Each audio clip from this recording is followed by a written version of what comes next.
Okay, we're live now streaming, and I want to welcome everybody to the January 8th meeting, town meeting of the Town Commissioners of the Town of Dewey Beach. Repeat that word town enough times. I want to hear a motion to close the executive session and open the public session of the Town of Dewey Beach. Mr. Bauer? Motion. Second. Second by who? You say me. Mr. Persinger, sorry about that. Second by Mr. Persinger. Mr. Persinger, how do you vote? Aye. Mr. Jasinski, how do you vote? Aye. Mr. Stevens, how do you vote? Aye. And Mr. Bauer, how do you vote? Aye.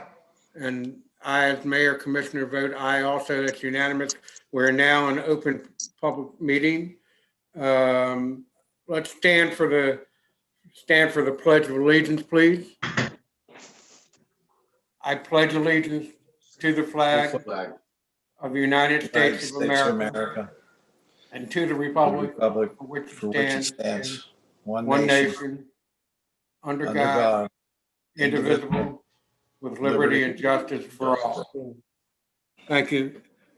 If we could be happy to be seated, but take a moment to please everybody, let's just take a quiet moment to think about all the problems we're going through in the world and in our own nation, and wish everybody well, and a moment of silence for all our military and first responders. Thank you very much. Roll call, I'm going to go Mr. Persinger, Here. Mr. Jasinski, Present. Mr. Stevens, Here. Mr. Bauer, Here.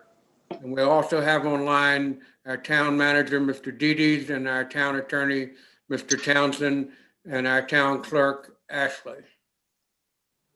I wanted to say Hudson, but I know you're not Ashley Hudson anymore, so I apologize. I'll learn the last name soon. Do I have a motion to adopt the agenda as written? So moved. So moved by Commissioner Bauer, seconded by Mr. Stevens. We'll go quick roll call vote. Mr. Persinger, Aye. Mr. Jasinski, Aye. Mr. Stevens, Aye. Mr. Bauer, Aye. and myself, Mayor Commissioner Cook, aye, unanimous. Do I have a motion? Excuse me, I'm going to ask the town attorney. Town attorney, can we accept all these minutes in one motion, or would it be better to accept them one at a time? Well, if the commissioners don't have many edits that they want made, then it would make sense to do them as a group. But if Okay, there's well, any indication, I didn't, you're right. Let me ask the commissioners first. Is there any commissioner going to have any edit to any of the minutes? Hearing none, then I'll accept a motion to accept all of the minutes. Question: December 2nd, December 3rd, executive session, December 11th, executive session, and December 11th, monthly town meetings commissioner minutes. So moved. So moved by Mr. Jasinski. Is there a second? Second by Mr. Bauer. Let's go roll call vote. Commissioner Persinger, Aye. Commissioner Jasinski, Aye. Commissioner Stevens, Aye. Commissioner Bauer, Aye. and Mayor Commissioner Cook is aye also. It's unanimous. We're now to a point where committee reports, and I had one request for a committee report by Dave Davis, the chairman of the Budget and Finance Committee. He's going to give us a rundown in general of as a committee report, and ask you to start thinking about some questions for him. Ashley, is Mr. Jasinski online? David? Davis. Is I'm not. sorry, is Mr. Davis online? I'm right here. No, he's not appearing to As be soon as online. as soon as he comes online, I apologize. I told him it would be early in the meeting, but as soon as Mr. Davis comes online, and we can get Mr. Jasinski offline, well, no, as soon as he comes online, please let me know and we'll go right to his report. Do any of the commissioners have any announcements or updates they would like to bring up? I'm trying to hold off a little bit. I believe Mr. Davis just logged in. It just says Dave, so I can bring him in and see if it's Dave Davis. Dave Davis, yeah.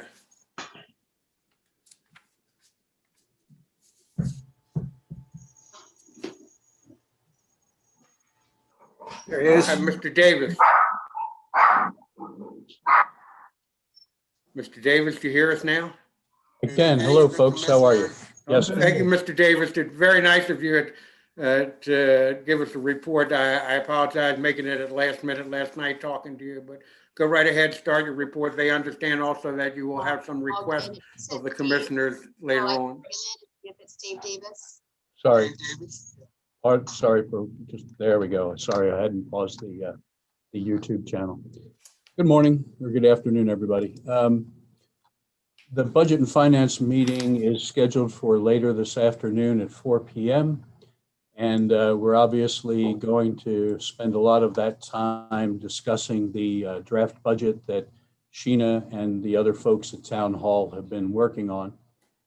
By the way, Sheena's done a very good job at analyzing and coming up with what I think is a pretty good starting point for us. I did want to mention that we're, at least in the first version, we're about $150,000 out of balance. And that assumes some revenue levels that are, sort of in the unpredictable category. And like transfer tax, building permits and the like. And it is also based on a 4% across the board employee wage increase. So I've asked Sheena to produce a version that's half that at 2%, just to see what the net effect of that would be. And that does lower the deficit that we're currently looking at down to about 120,000 rather than 150. But that leaves us still quite a bit in the red compared to where we need to be to present a balanced budget. That's for the proposed budget. Yeah, that's the draft that's been talked about so far. Thank you. So here's what I'm proposing to you folks, and the reason I wanted to dial in today at this meeting is instead of us making some decisions within budget and finance on what we think should be adjusted and varied in order to get us to a balanced budget, I'd like to ask you for your consensus and ideas. And if you can dial into the 4 p.m. meeting, I'd appreciate that. But what I don't want to have happen, as has happened in years past, is that we discuss and come up with a number of changes and see what the effects are. But when it goes up to you for review and discussion, things can change. I'd rather try to do this so we have your inputs so there are no surprises later on. And the best way to do that is for any of you who can participate. I know you have a lot on your docket today, but if you can make the 4 p.m. meeting, that would be much appreciated. I think we have to make some pretty difficult decisions in order to get back to a balanced budget. And it's important that we get this process going because some of the things are time critical if we're going to be able to make changes to them. Mr. Davis, I certainly personally appreciate all the effort you and your committee are making. I think they're really trying to do and doing a great job of working out the financial situation the town finds itself in. We don't know where we're going to be next year or later this year because of the COVID situation. And so they're talking about putting together the best scenario they can of a budget for the town of Dewey Beach starting on April 1st. And they're asking for our cooperation so that they don't come up with a lot or spend a lot of time discussing a lot of items that get turned down or totally changed by the commissioners. Although we have that right, we have the final say of the budget. They're trying to be ahead of the game. They're trying to do their job efficiently instead of arguing over things that aren't going to pass anyway. But thanks for translating that for me, Dale. So two questions. Dave, do you I have just want to remind the commissioners this was not put on the budget as a discuss item. I mean, on the agenda as a discuss or discussed in vote. So we have to be very careful how far we go here. I'm just asking a question, which is to Dave, did you have a menu of like suggested things and how they would affect the budget for us to review? Like, so we can say, oh, if we do this, it's this number. If we do Y, it's this number.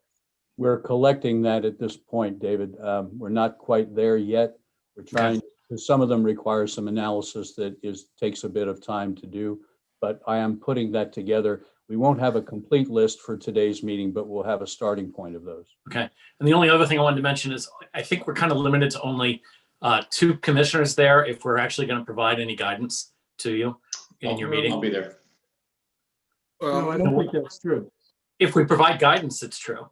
Yes, we have to be very careful about if you're online and saying, I think you should do X, Y, and Z. That's not what we're there for. Right. You know, and so you can't do that according to FOIA. And Yeah. according So to, if the role is to give advice, my point is only two commissioners can really be there. Well, and I anticipate that Bill, as the liaison, and Gary has typically attended. I don't know if he was planning on attending today, but let's see what we can do to make this a more open discussion. And I understand the rules and regs.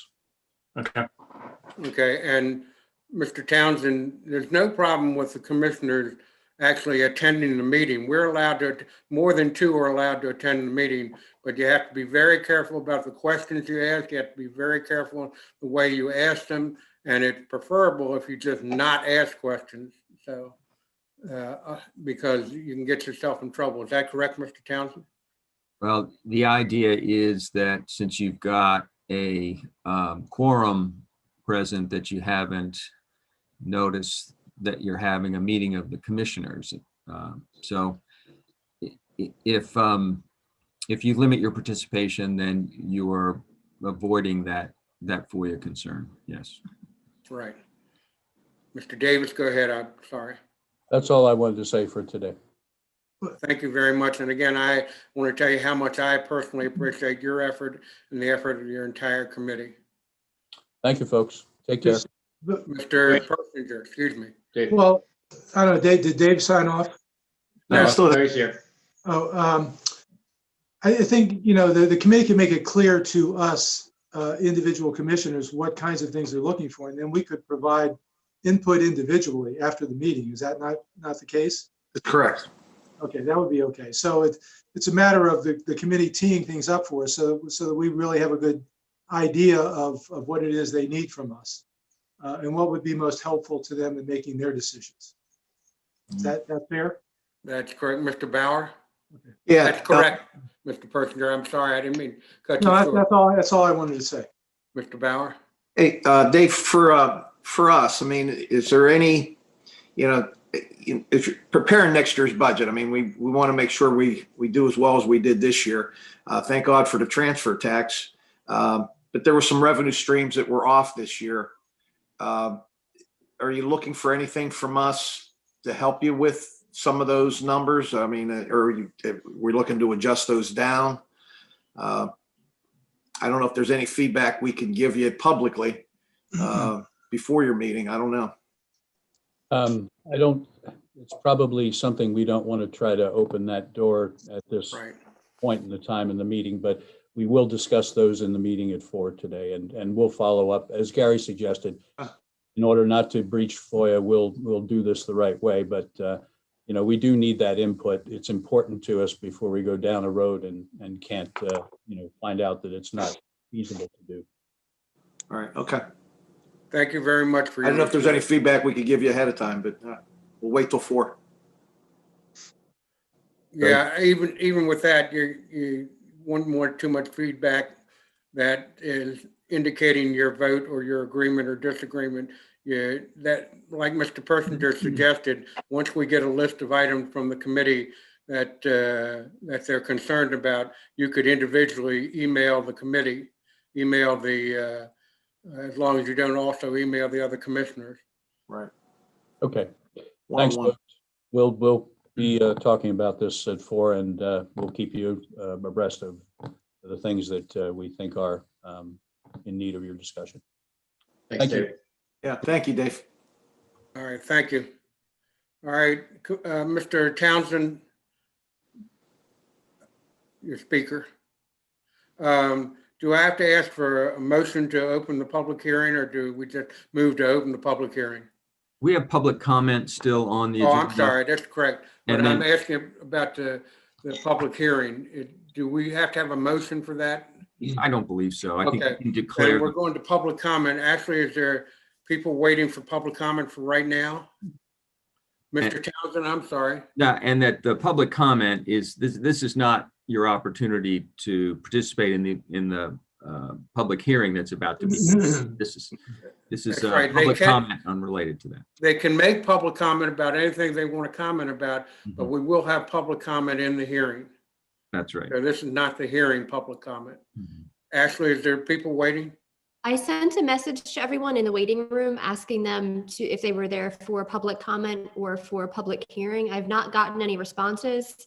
So I'm not able to tell which individuals are here for public comment or which ones are here for public Well, hearing. go ahead and open one up and I'll inform them ahead of time. Okay, we do have quite a few. The first one is Daryl O'Connor.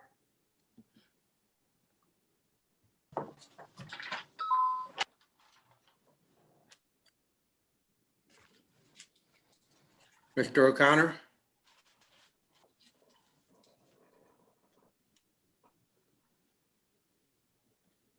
Connecting. He's connecting to audio. Mr. Mayor, Yes? I'm going to recommend while he's connecting, that we probably go ahead and open up the public hearing. I think it's going to be impossible to determine. Yeah, no, I'm technical. sorry. Yeah, I'm Hold just on, listening. Hold Yeah, on, yeah, Mr. sorry. O'Connor, hold on. Sure. I think it's going to be very difficult to determine whether there's someone in the waiting room who wishes to make a comment, say on the budget versus on this, and that if people have public comments that don't relate to this subject, we take them when we can. When we can, after the hearing you're talking about? Yeah, yes. Mhm. Okay. Mr. Persinger? Yeah, could we also add any planning and zoning members who are in the waiting room into the meeting at this point, since we're going to open the public hearing? We have Dave Lyons and Rick Judge I will bring in. Okay, I don't know whether every commissioner wanted that, but that's all right. Let's go ahead. Well, it was my suggestion. We're connecting with Mr. Judge and Mr. Lyons. Thank you for coming on board. We appreciate that. And let's go ahead and open the public hearing. And let me read off the stated comment. Public hearing on a draft ordinance to amend Chapter 185 zoning of the Municipal Code of the Town of Dewey Beach, Delaware, 2005, as amended, relating to bulk standards in all districts, including but not limited to height, floor area ratio, minimum setback requirements, maximum floor area in multifamily dwelling, basement plantings, and open space by amending Table 2 thereof. So the public hearing is now open. We're assuming that everybody that's in the waiting room and should make comment wants to make comment about the public hearing for planning and zoning issues. And if you're not, then we'll take those comments later. But the public hearing is now open. Mr. Townsend, did you want to go ahead with this? Or do you want? I think we can. How would you like to proceed? What Well, would you I'd like you to handle the formal, people who are in favor, people who are against, et Mhm. cetera, and discussion.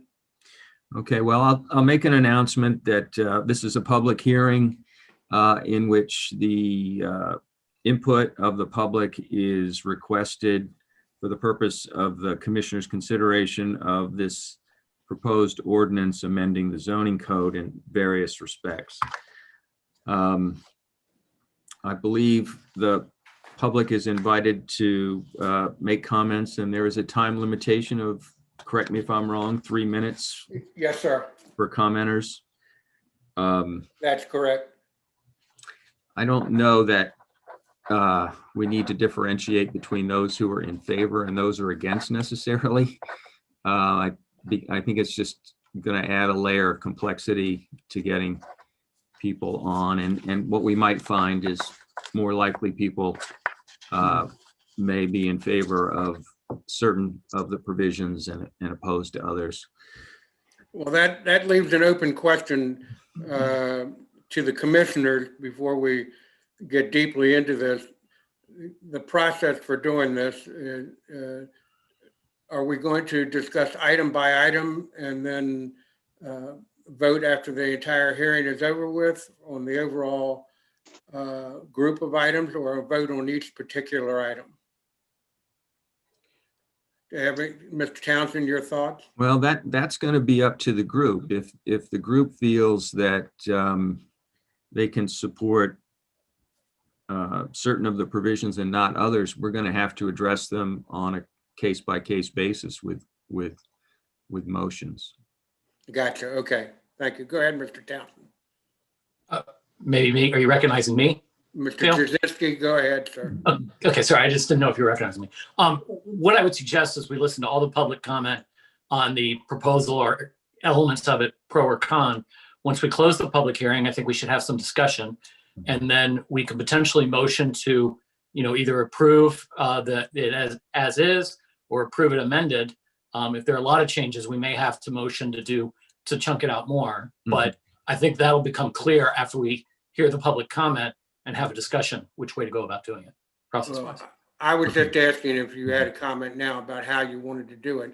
You've already, I agreed that all the comments should come out first. Yeah, okay. Okay, so I'll go on by saying that I believe this is the second public hearing that the commissioners have scheduled on this topic. And following the prior public hearing and action item, in which of course the ordinance was not adopted, there have been some revisions proposed for consideration today. The entire ordinance is up for consideration today, but there are strikeouts and underlines of provisions that have been proposed for modification as a result of the conversation that took place at last month's meeting. That's been posted. Hopefully everybody has that and everybody can follow it, both the speakers and the commissioners. So are there any preliminary remarks that the commissioners wish to make before we open this up to the public? Yes, sir. This is Dale Cook. I'd like everyone to remember that this has been going on for a number of years. We've had lots and lots of public meetings, planning and zoning meetings, and commissioner meetings concerning this. This is nothing has been hidden. No one can say we're doing it in the dead of winter, and because we've had meetings in the summer, we've had P&Z has had meetings at all times of the year. So I want everybody to understand ahead of time that any comment saying that we're doing this behind anybody's back or without people knowing it's not as if the town didn't attempt to make sure everybody knew as much as possible about this. The commissioners are asking you to understand that they're going to vote for or against what they feel is good for the town, what they feel is not good for the town, or what they feel is it can go one way or the other, and they have to use their judgment on it. They are not privy to all of your thoughts, but they are also not privy to all the other commissioners' thoughts on this. The idea is we're having a public hearing. We want to hear what other people say and do, and want to hear what the other commissioners feel is right or wrong, and then listen to the planning and zoning commissioners, and then finally go close it to the public and then make a vote. So that's all I have to say right now. And I believe somebody else had their hand up, Fred. I did, but I think I will wait. I just would like to get into the public comment. Okay. Should we do we want to invite public comment from our members of the zoning commission first, or do you want to go to the general public? I think from the zoning commission would be fine. I don't know what the other commissioners think, but I think that's fine. I mean, okay, so in no particular order, Mr. Lyons, are you prepared, or do you wish to make any remarks at this point? And we are in the public hearing is convened, and we're proceeding with that at this point. I think at this time, I'll wait for the public comment Mhm. before I make any more comments on it. Anything preliminary from you, Mr. Judge? Yes, I'd like to make a couple of either suggestions, comments, brief. First of all, I think the fine tuning that the town council has done to the recommendations provided by P and Z are quite good. Let me just go through the ordinance quickly in terms of 2 or 3 comments. We had recommended the striking of the above ground deck railings of 42 inches. I think that's only required for the rooftop deck, not for the other decks. I believe they're 36 inches. But the reason we struck it was that it was part of the building code, and I didn't think applicable in table 2. That's in the first couple of paragraphs there in the red.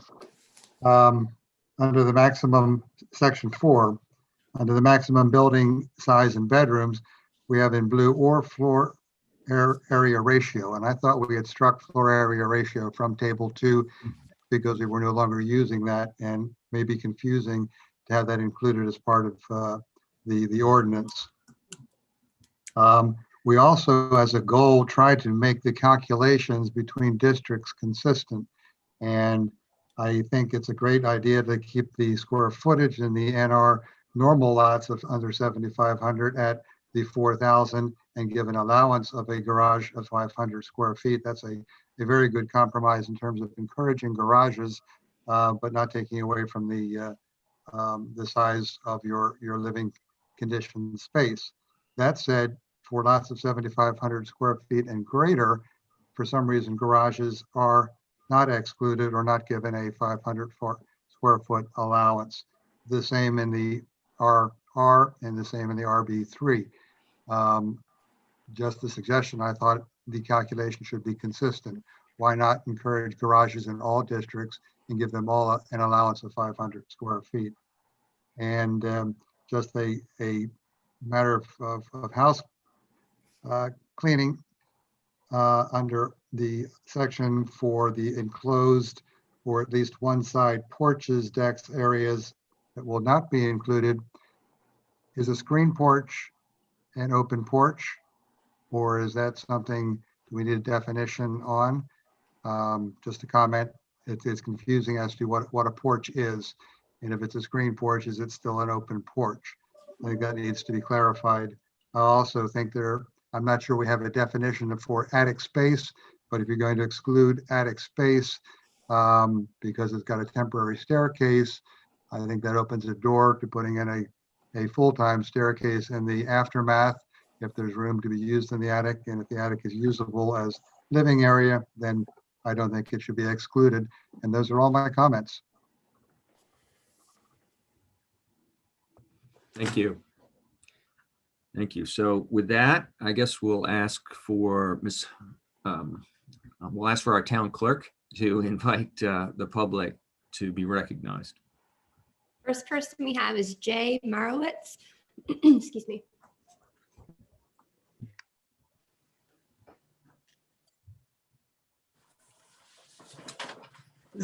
Mr. Marowitz, can you hear us?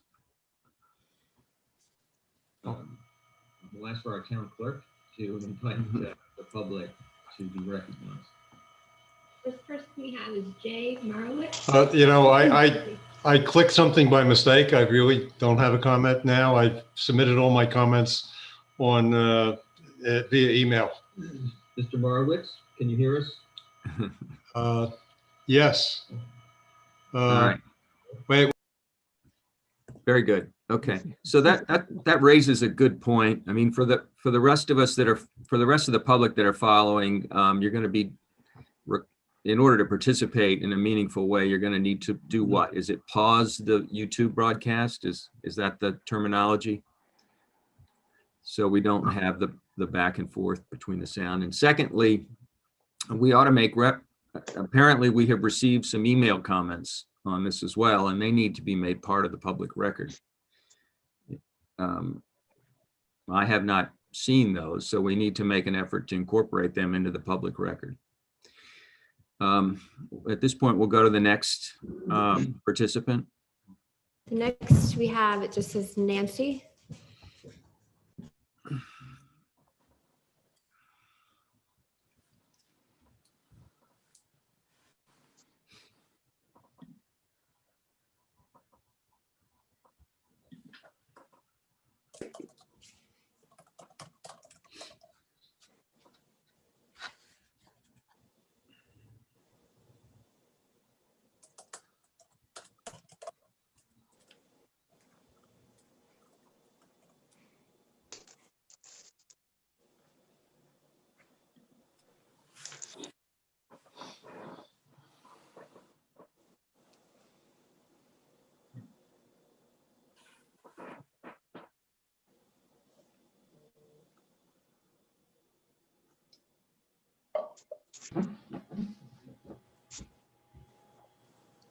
Looks like she's having trouble connecting. What I'll do is just keep it to the side and bring in the next person while she's trying to connect if you'd like. Very good. Sure. Thank you. Okay.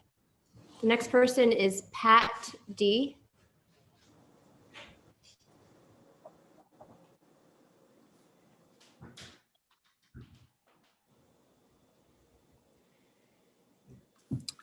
Hello, Pat D. Would you please introduce yourself, tell us your address, and offer your comments on the ordinance?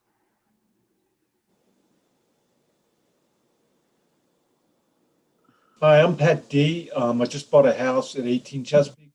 I'm just joining this meeting just to see what's going on, just to get a little bit of the flavor of what's going on with the county. I have no comments. Thank you. Pat D, would you please introduce yourself and tell us?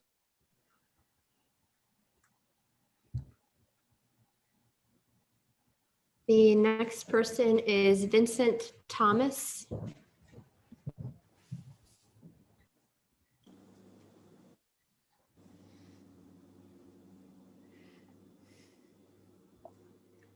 think we need to remind them of 3 minutes also. Mr. Thomas, thanks for joining us. Could you give us your address again for the record, and be aware that we're limiting your time to 3 minutes. Yeah, thanks. I'm at 108 Cullen. I've sent a number of comments via email, and I appreciate all of the commissioners' response to those. It's going to be impossible to me to get all of them on the record in 3 minutes, but I'll do my best. And first, thank you all for your service and time. I genuinely appreciate it, and we love being a resident here. And I think, as I've articulated before, we just purchased the home at 108 Cullen in May, and obviously paid a pretty hefty price tag with the hopes of building a dream beach house. So I'll start with my issues. I think one has already been identified as the definition of unenclosed porches. I don't really know what that means. I think in subsequent communications with Mr. Persinger, my understanding is a screen porch would be considered an unenclosed porch, and it only had to be screened on one side. So I think that definition seems to make sense. I would still go back to, I think there's a major taking here going from 5,000 to 4,000 square feet. If you look at the average price of the home in the market, there's about a $70 per square foot price of homes, particularly on the north end. And that represents a $700,000 delta.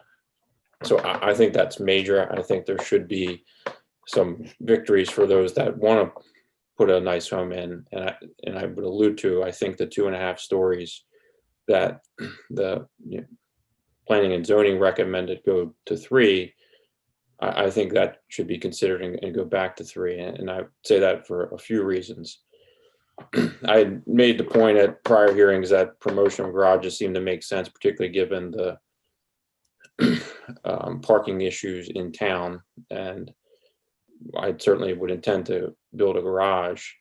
But if you build a garage, that takes up a large chunk of your building footprint on a 50 by 100 lot.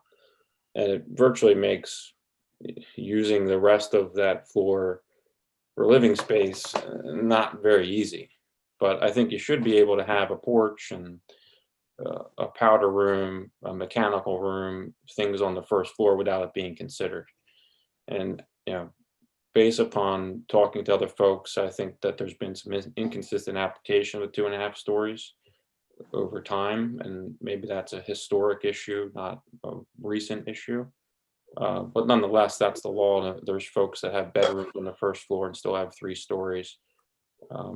It would seem to me that it would be easier to have the 3 stories and maybe you put parameters around that, which are all in my emailed comments. So I would just ask, if we're going to have such a dramatic decrease in square footage, why not allow the 3 stories? There's other things to protect height, including the 35-foot limitation and the new roof pitch requirement that seem to adequately address that. I just want to hit home again. I have limited time here on the grandfathering. I think that would be helpful to folks that have invested a lot of money. Particularly, I'll just use myself as an example. When we purchased 108 Cullen, we looked at 111 Cullen, which was built in 2018. I spoke with the person who built that home. I spoke with the builder on 5 occasions. And my realtor also confirmed that that house could still be built under existing code. To the extent that gets altered, it certainly would be nice to have the opportunity to continue down the path that we were when we made a very large investment. Mr. Thomas, thank you for your comments. You have exceeded your time. Okay, thank you. We appreciate them. Thank you. Thank you, Mr. Thomas.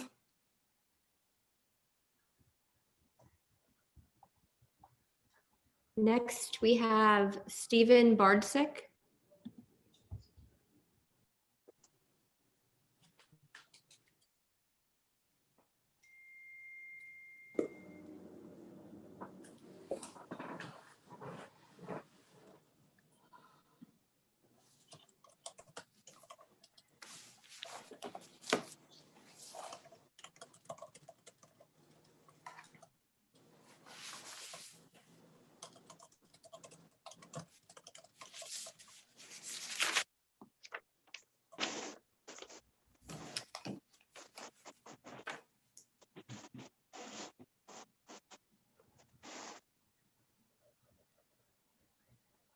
Looks like he's having trouble connecting as well. Would you like me to do the same thing and bring someone else in while he's trying? Okay. Next we have, it just says Jim.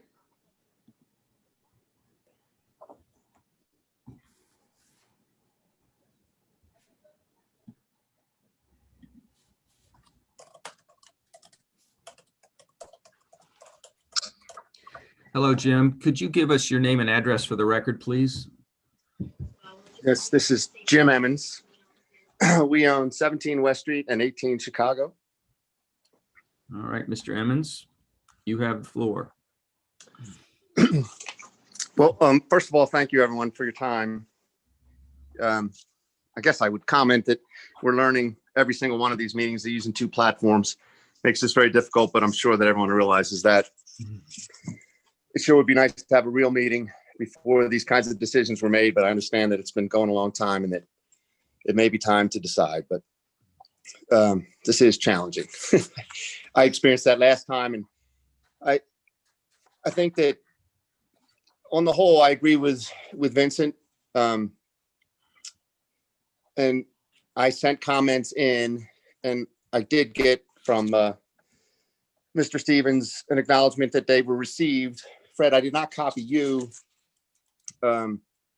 I guess I could feel more, I could feel more comfortable that everyone read what our comments were than I do at the moment. Because there is no, hey, I got it and I read it kind of acknowledgement. I think that that's kind of important, especially because I don't want to read those comments again now.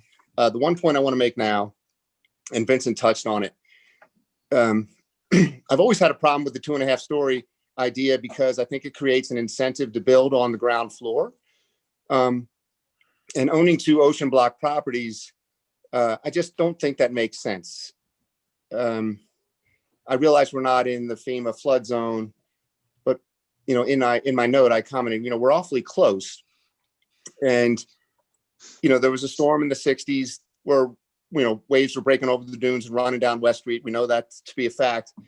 And I don't think I think the water has come up considerably since then. And we had a narrow miss by Hurricane Sandy. I just think that the 2.5-story thing creates an incentive to build on the ground floor. And I just don't think that makes sense for the town or for, just emergency compensation after the fact. It just doesn't make sense when you're that close to the ocean to force people to build on the first floor because you've got a goal of architectural variety or architectural beauty or whatever it is the reason is behind this 2.5-story thing, right?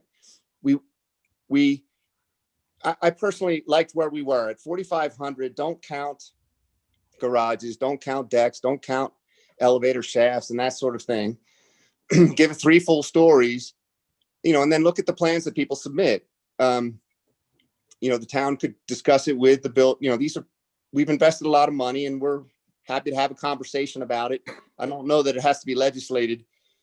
But the net is that incenting people to build on the ground floor when you're a couple hundred yards from the ocean just doesn't make sense to me.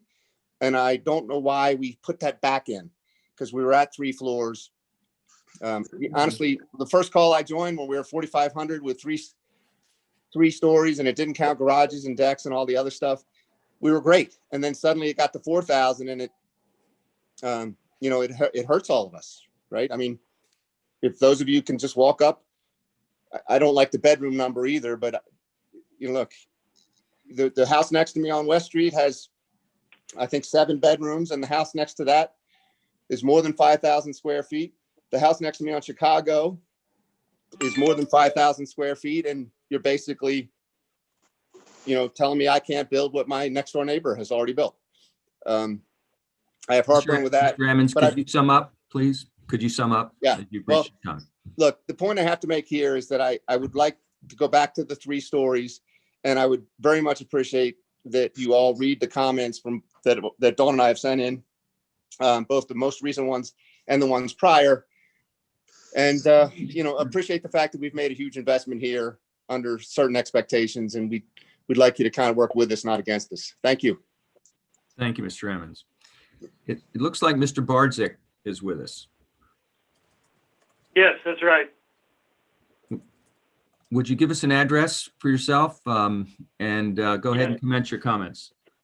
I'm at Strand Court Unit number 11 in the townhouses, and I'm listening in at this point, but I think I concur with what Jim just had to say. Thank you. Thank you.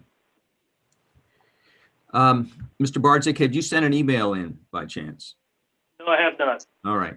So we're going to ask the speakers if they have sent emails, and then hopefully we can get some kind of an acknowledgement from the commissioners that those comments have been received, and that way we'll know that that participation is working. Thanks again, Mr. Bardzik. Ashley? Next, we have Marcia Scheck. And I should be asking the commissioners, by the way, if they have any questions for those who are offering testimony. Certainly, you're invited to ask questions of the speakers.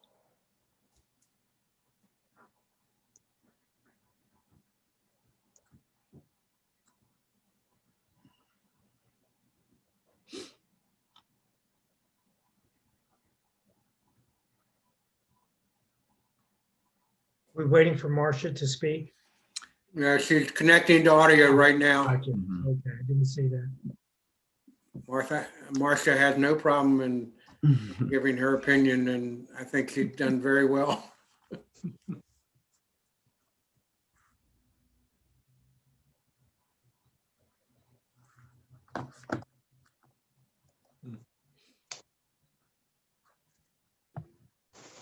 Ms. Schick. Can you hear me? Yes, we can now. Yeah. You are Okay, connected. Very good. Could you give us your name for the record and an address? Finally, it worked. Marcia Schick, 103 Carolina Street. I did send my comments in. And obviously my biggest concern, which has been one of my biggest concerns, are the corner lot setbacks. No surprise, I've said every meeting, I have several houses that are on corner lots. Although I have been on the email trail of all the letters that have come in over the past few days from other corner lot owners and other owners that don't necessarily own a corner lot, but are in support of reducing the setbacks from 15 to 8 feet. I just want to resonate what we have been saying throughout all the deliberations of this, that while P&Z was looking at these issues over the past year or year and a half, and you all looking at the issues again, the one thing that seems to be the concurring theme is that there's no logical, data-driven, reasonable explanation for why corner lots have a greater, by far greater setback. It actually loses a little over 1,000 square feet across 3 floors for corner lot owners, and really does force us to build tall 3-story maximize the lot buildings. When P&Z was asked, and when the council was asked, you know, what's the logical reason? Can anybody give any logical or data-driven reason to have an increased setback? No one could. And that's why P&Z ultimately decided that it should be lowered down to 8 feet, because there really was no logical reason. When in fact, you see by my drawings that where we went out and measured a couple of us property owners together, that you've got a 33 and 31 foot setback from the edge of the road to our lot line. When you just add the 8 feet, you're at like 40 and 42 till there's buildable. At 8 feet, you're at 40 to 42 from the corner of the street inward.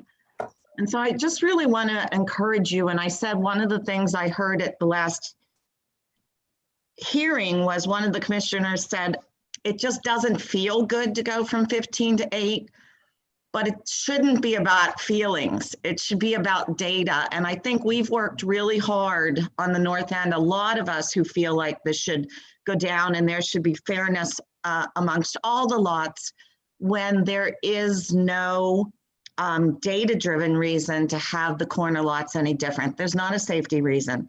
There's not a towering over the roadway reason. There's not a line of sight reason. That's all been disproven. And so I want to encourage you to vote on that to finally give us fairness. I looked at Joel Campello's email. This was brought up as far back as 2018. In 18, 19, and here we are in 20 and 21, the recommendations were to go from 15 to 8. And let's just get this right this time. We find our code doesn't make sense in a lot of ways. And I say that from spending over a year on the code committee. Let's get these things corrected and bring fairness to our property owners on the north end and not penalize the corner lot owners with something that has no logic to it, and no one's ever been able to explain the logic to it. The other thing I wanted to say is I do support, along with the other people, that we go to 3 stories. I think the roof pitch handles, my properties are very conservative in what I've done on the north end, and we all want to keep the same character. But I think I'll wind it up. Yeah. I think the roof pitch really handles what we're trying to achieve. So I hope that you will keep it at the 3 stories and the 4,500 square feet. Thank you so much. Any questions from Ms. Schick? Mr. Cook. Thanks, Marcia. Yes, my name is Dale Cook, Commissioner and Mayor. Ms. Scheck, I really have to compliment you for all the work you've done in town already, on houses in particular. And most of your houses that I've seen, as a matter of fact, all the houses I've seen have been very, very nice once you got involved with them. Originally, you proposed to lower the setback a bit and have tiered setbacks for the second and third stories. So that would make up for any worry that commissioners had or P&Z had about being so close to the road. Do you still agree, as you did before, with tiered setbacks? No, because that was when we were originally talking about this about 8 months ago in the early stages of this with planning and zoning. And I had some of the planning and zoning commissioners come out to the lot where we marked it. And it was clear that it made no sense. It was not necessary to do that because the larger setbacks had already accomplished what we were trying to do. And we're just kind of mucking it up with these tiered, this on this floor. It's very difficult architecturally to build something like that. And as we progressed through looking at this and more of the commissioners came out to look at this, everybody was in agreement that it just wasn't necessary. We have such large setbacks. And I think what one of the other people said was, if we can build our house out to the width that most people can, we're not forced to be tall and wide. And I just don't, I really discourage going away from having any kind of certain type of architectural standard. I do understand where you are on that, your stand on that. You've been very explicit, and that's very good for the town that you've been that explicit. But what would stop somebody from, if you didn't have, if you had, in your opinion, if you had the lower setback on the road, what would stop anybody from having that tall and wide, as you say? You say that would give them a chance not to be tall and wide, but what would stop them? Okay, so Dale, I think what I want to focus on is I think people are getting sideswiped from the point. If you allowed every side lot owner the full ability to build their 34-foot wide house by 2.5 or 3 stories wide, there would be no negative consequence whatsoever because we already have a 40-some foot setback from the end of the road.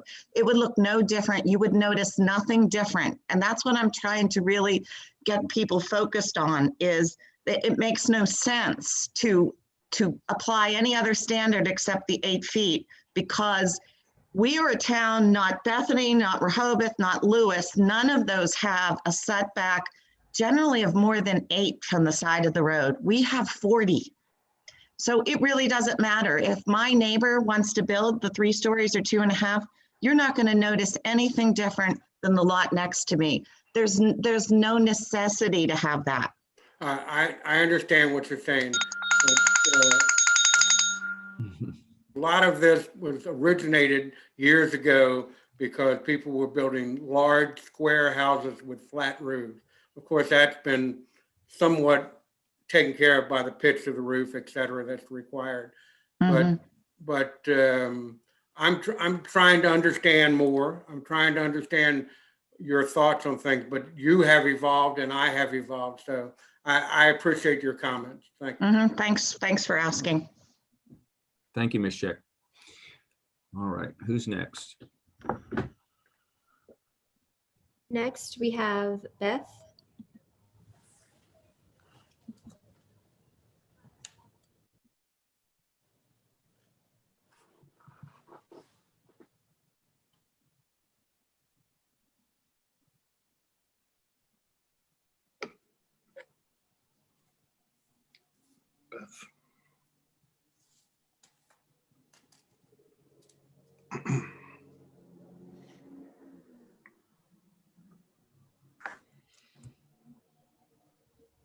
While Beth is connecting, would you like me to bring someone else in? Looks like she's connected.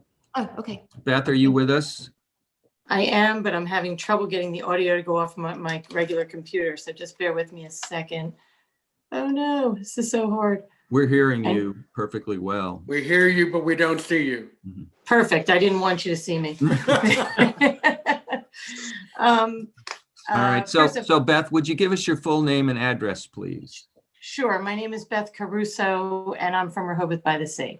Very good. And I just want to support the comments from Rick, Vincent Thomas, Jim Emmons. I appreciate Marcia's thoughts as well.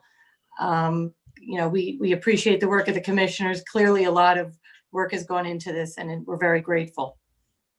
I again drove through town today looking at the newer homes that have been built. And from my perspective, there have been some outstanding builds. The Cape Gazette has repeatedly shown a picture of a home on Chesapeake. This building is 2 stories of living space and has stunning design elements. While I don't think the commissioners choose what is presented in the Cape Gazette, I can't help but wonder, is this a picture of a home that the commissioners are hoping to have in the future or to prevent? I really would like to know. From my perspective, it should be encouraged. I do believe that most, if not all, of the homes currently standing in the north end of town could be built under the proposed guidelines. Is that the understanding of the commissioners? I have said since the beginning, it is important that knowing if existing homes could be built again and critical to my support of this proposal. With that in mind, I have a few questions and comments, and we're agreeable with most of the ordinance with the exception of the questions or comments below. If I compare the existing codes to the proposed ordinance on a standard 50 by 100 lot, it reads to me that it's a 1,000 foot reduction with a 500 square foot allowance for the garage. So 20% reduction without a garage and 10% if you have a 500 square foot garage. I'd like to know if you guys agree with that assessment. While most, if not all of the conversation is about standard lots, the real impact would be lots between 5,000 and 7,500 square feet. I think the commissioners need to be transparent on this. If the goal is to prevent any build over 4,500 square feet, just say so. I'm not in disagreement. I'm just asking for clarity. Then my other comments are, for clarification, what's an unenclosed porch? Does that mean no screens? And would a homeowner be prevented from adding screens after the build? Homes built with open area pilings, would those people be unable to enclose them later? Because I do know sometimes people choose after the build to enclose those areas. And 2.5 versus 3 stories. I know this is going to surprise you, but I don't understand what that means. I've driven around, I've looked at houses. I visually can't tell. I know the goal is to stop box style home, but I've yet to have an explanation of what this means or what it would look like around town. I'd just like to wrap up by saying, I know that the comprehensive plan created an action item for looking at protecting the charm of the north end of town. I was involved with parts of the comprehensive plan. These are emotional feelings about a place that I think one takeaway from the last 2 years is that we need to be prepared to move forward and evolve.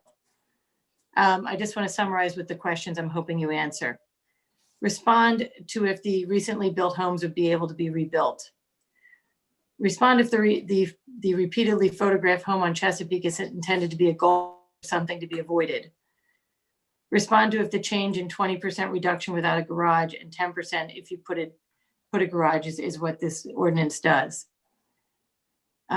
Be clear about the impact on lots larger than 50 by 100.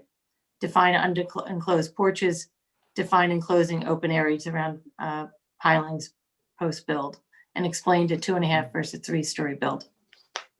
That's me. Thank you, Ms. Caruso. Any questions for her from the commissioners? Thank you, Beth. Yep, thank you. And really, thank you guys for your time. I know it's thankless and hard, and I appreciate it. Next, we have Dave Wellborn.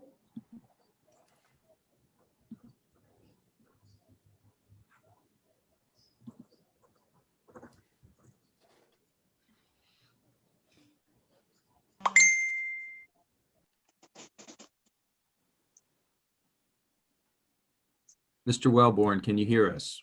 Yes, I can. Can you hear me? I can. If you would introduce yourself for the record and give us your address, you can proceed with your comments.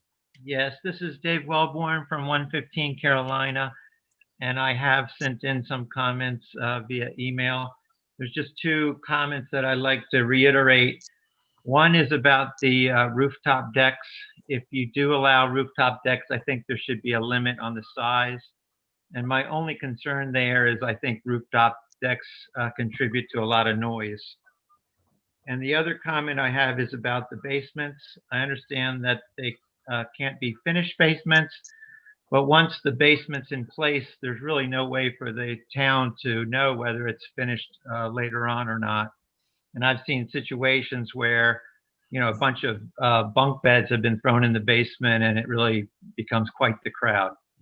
And that's all I have. And I also like to thank the Planning Commission for their work that they've done over the last few years. Thank you.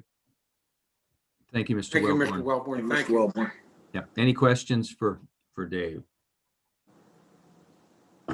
Thanks again. Next, we have, looks like Diane Hanson.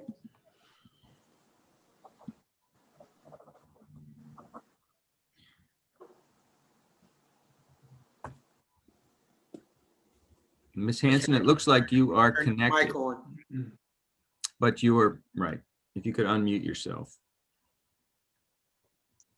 Unmute, okay. There we go. All right. Am I on now? You are, and if you Okay. would give us an address, you can proceed with your comments, please. Okay. Diane Hanson, 5 Van Dyke Avenue in Dewey Beach. I just wanted to say that in all my time as a commissioner and mayor, as 10 years, that the one thing I knew for sure, that the people in North End wanted smaller homes. And I think that you have accomplished that with this change to the zoning code. And I recommend that you approve it because I think it's a step forward. And I'm hoping that people are still calling in. I haven't been able to be part of the meeting because I was kind of in a waiting area, I guess. But I'm hoping that people are calling in and supporting it and not just giving up because we've had so many meetings that they've given up. But anyway, I think it's a step forward and I thank you for all your hard work on this and I hope you approve it. Thank you. Thank you, Mrs. Hanson. Are there any questions for the former mayor? Mr. Cook? Yeah. Ms. Hanson, one, again, I want to say personally how much I appreciate all you've done for the town and all the work and the effort you've made. We've disagreed and agreed on various items, but we've always agreed that you were trying to help the town out. Do you see what do you see as the major problem in the North End? What do you see besides parking, which is becoming a problem on the weekends as we always have had, but what do you see as the major problem in the North End? I don't feel comfortable answering that because I don't live in the North End and you do. I think the people there should be asked that, but I know that parking is an issue and that the big homes are things that I've heard the most about. Thank you. Right, and I've also heard more about noisy houses, I guess, in the last few years than I ever did before. So, thank you. And it looks like Tim Arnold is the last one that's currently in the waiting room.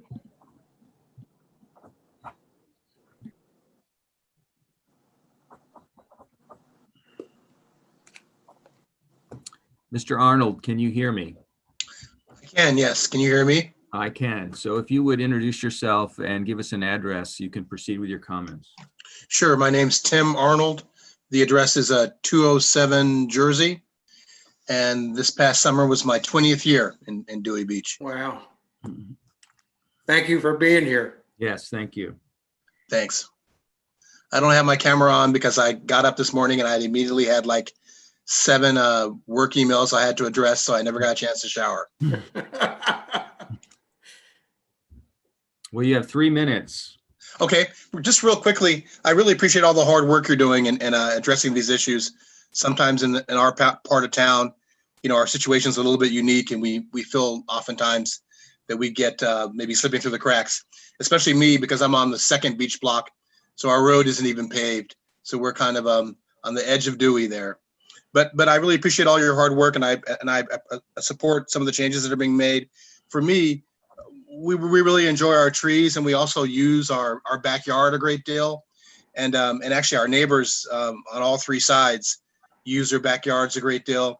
And I just wanted to kind of note that I was really concerned about the 3-story, mainly because for those of us that do use their backyards as outdoor rooms for living and entertainment and relaxing, the 3-story, especially with our current rear setback, was really a concern because it kind of feels like we would be in risk of having our outdoor rooms taken away. And then the other concern I had was also a little bit on the size. I think it's great that there's a move towards about 4,000 square feet, which is really, really a very, very large and comfortable home. And I felt that that was a move in the right direction.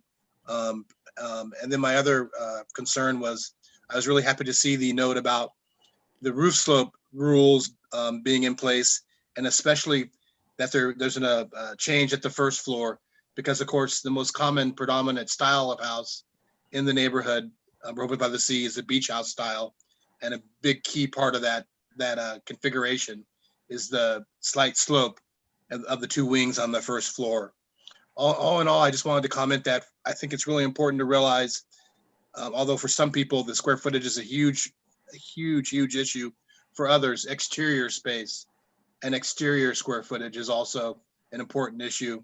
And a lot of folks have invested in first floor screen porches and lots of work in their yard and their rear gardens.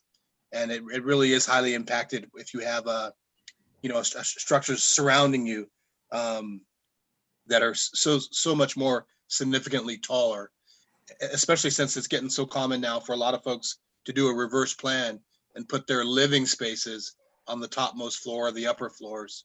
So those were just my major comments. Really supporting the changes and reducing the square footage. And I think the 2.5 story requirement is an important one to maintain the overall character in Rehoboth by the Sea. Thanks. Thank you, Mr. Arnold. Any questions for Mr. Arnold? Yes, sir. Mr. Arnold, this is Mr. Cook. How are you today? Good, thanks. I just got to have a couple questions because I don't think people fully understand all of this. And, what I asked, questions I might ask doesn't mean I'm in favor or against certain things. It's just I'm concerned about what people understand. Do you know that, or do you realize that 2.5 story and 3 story are within the same height limit, and you can actually get a 3rd floor on a 2.5 story required home?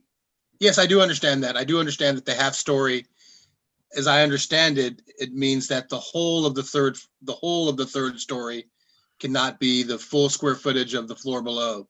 Mm-hmm. And I realize with dormers and all, you are able to get a 3rd floor space up there. Yes.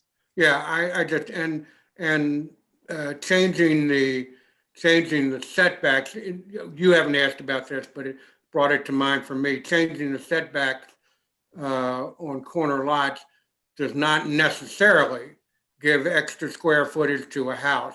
It's the total square footage that is allowed is what gives extra square footage to a house. Right, I understand that. Yes. Yeah, I too live in the North End, and I too had a 3-story house built right behind my house, and luckily the owners were very, very nice, and of course we had a nice conversation before that. But I understand that a lot of people, as you are worried about big square houses with roofs that aren't necessarily pitched, with high roof decks above them that infringe upon the outside rooms. And that's a good way of saying that open square footage room on the outside is one of the benefits of having a home in the North End. And I appreciate what you're saying. Thank you. Thank you. Yeah, it's funny because in the fall, with when we're there, we have a fire pit and we have a circle of chairs around it. And we end up spending time out there just about every evening as the sun goes down.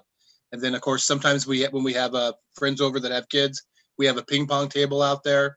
And then in the summer, in a cool evening, we'll bring the table and chairs out there. So it serves as a playroom, a living room, and a dining room. Right. Thank you again. Thanks.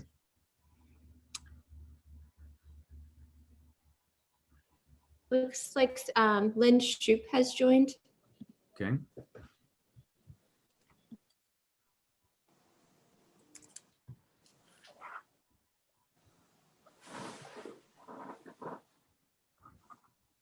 So it serves as a playroom, a living room, and a dining room. Right. Thank you again. Thanks.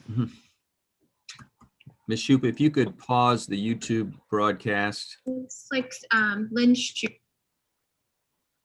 Can you hear me now? I can. Can you hear me? Very good. Yes. If you'd introduce yourself and give us your address, you can start with your 3 minutes. Sure. I'm Lynn Shoup. We live on St. Louis Street in the North End. And I wanted to comment primarily on the change to the corner lot setbacks. I echo everything that Marcia said. We also own a couple of corner lot properties and have looked at it the same way she has, comprehensively. And I sent all of my comments in writing. I'm not sure if the commissioners have had time to really read all of those emails and digest them.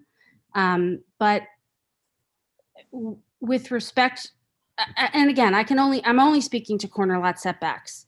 But it concerned me as well that the recommendation was made by the committee after years of work and gathering data and, looking at it empirically and measuring how far off the roadways the properties already are, calculating square footage, equitable builds for people on corner lots. And, for the commissioners to just kind of willy-nilly change that and say, well, it just doesn't feel good to go from 15 to 8 was disheartening. A lot of work went into this, and those of us that look at it carefully, and I'll give you an example. So we just bought the duplex on the corner of Bayard and Jersey. Some of you may know that it's been a problematic group house for, 2 decades probably. Forever. And we are going to we're not going to tear it down. We're going to turn it into a lovely little house. However, it's already 35 feet off of the road to where our property line starts. And then there's another 15-foot setback. And so in order to have a normal living space, we would have to go up to 3 stories, I'm sorry. We'd have to build up. There's no other thing to do about it.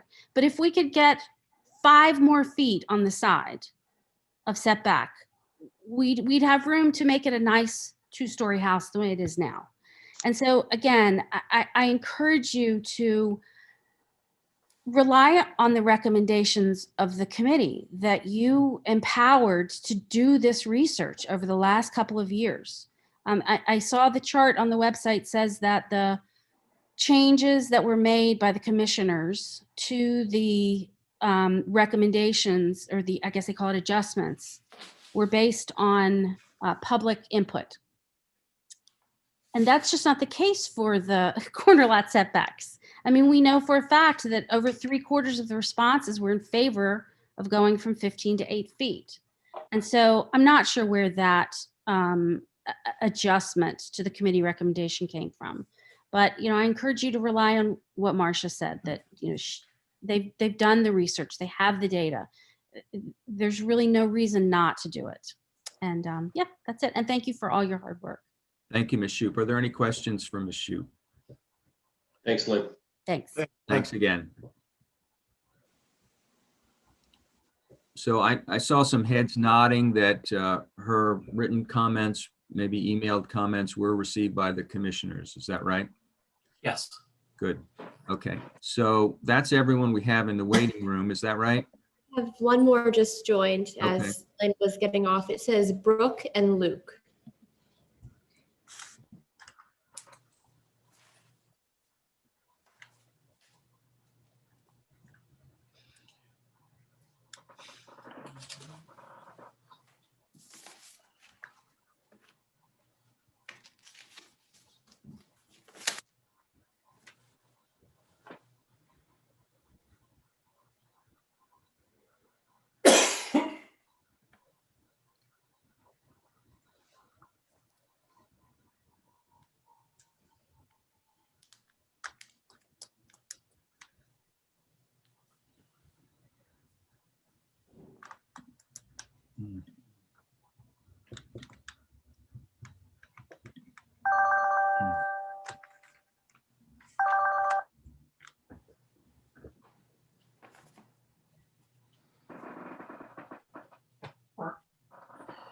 Looks like Brooke and Luke are having difficulty connecting. What we could do is, I think Mr. Lyons was reserving his comments. We could go to him. All right.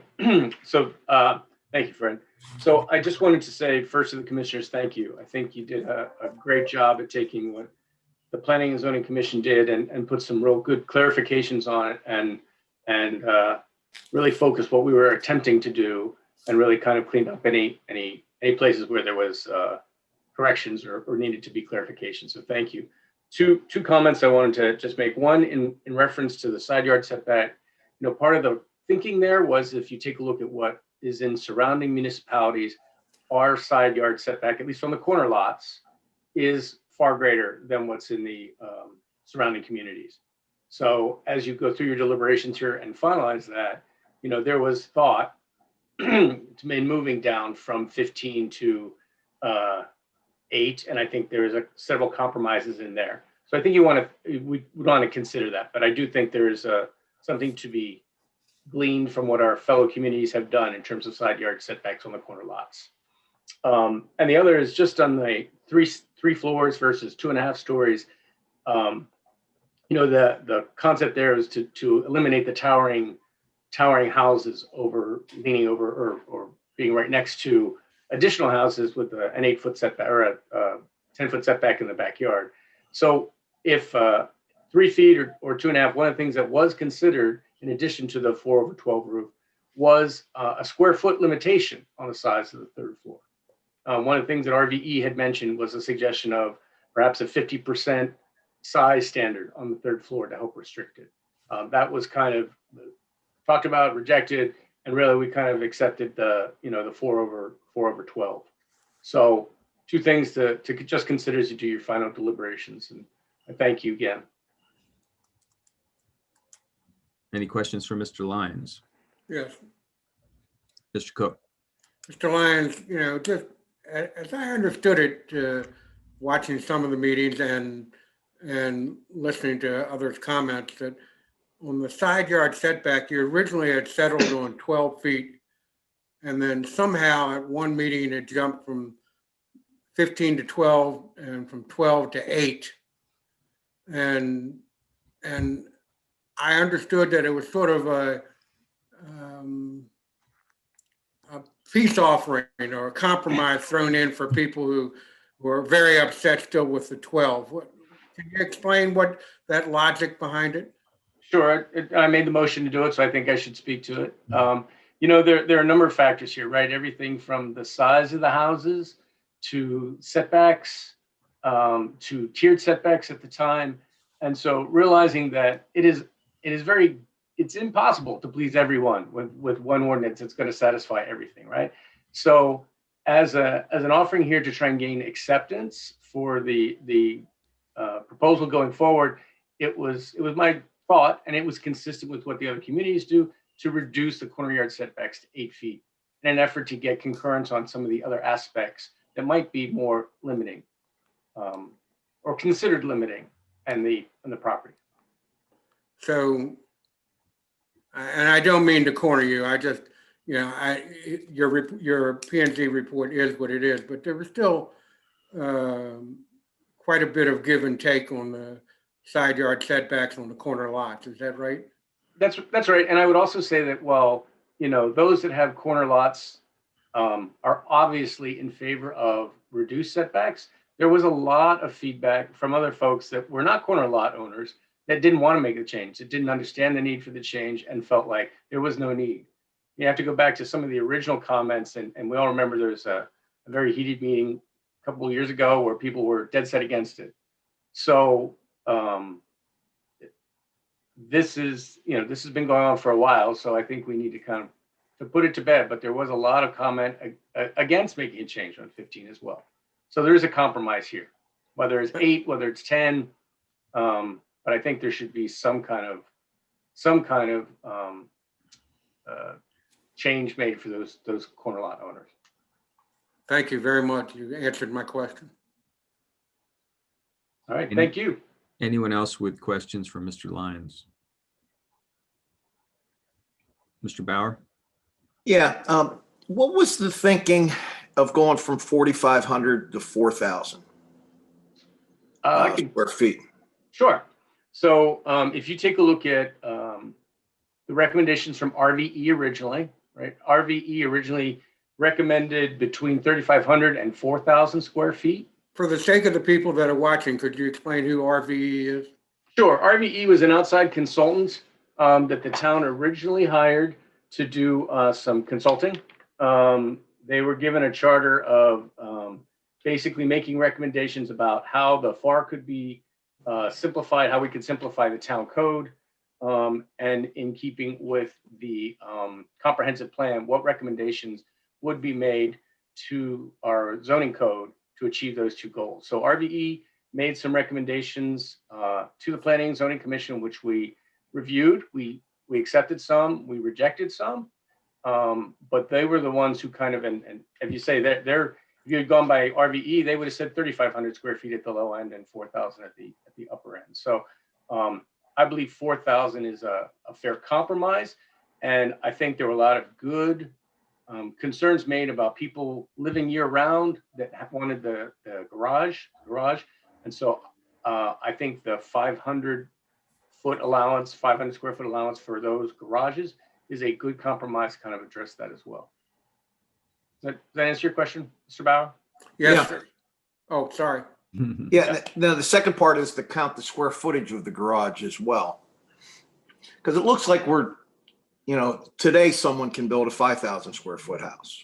So, tomorrow or whatever day something gets enacted, now they can have a 4,000, but counting some not really livable space unless someone wants to live in a garage. But it's cutting it back pretty substantially. Did RVE recommend that we count garage space and such as square footage?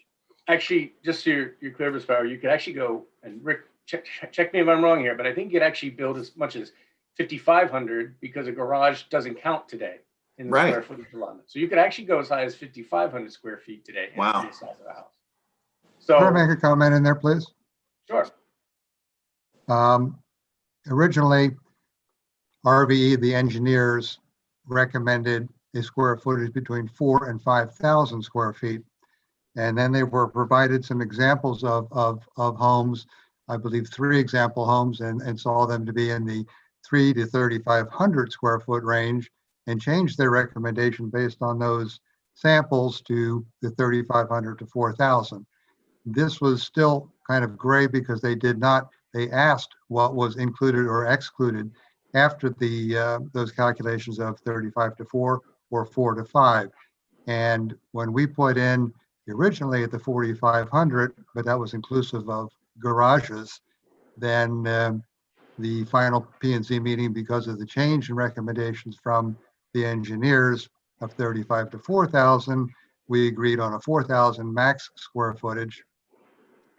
And then it was brought up that this was discouraging people from building garages, and the commissioners, town council, compromise of 4,000, and then an allowance for a garage, I think is a very fair compilation of all the confusion and the data that came from both 2 recommendations from the engineers and the multiple meetings from planning and zoning. So and yes, originally you could build a 5,000 square foot home plus an unlimited size garage because they were excluded. So you could build almost 6,000 square feet. Thanks, Rick. Yeah, thanks, Rick. Yes. Thank you, Dave.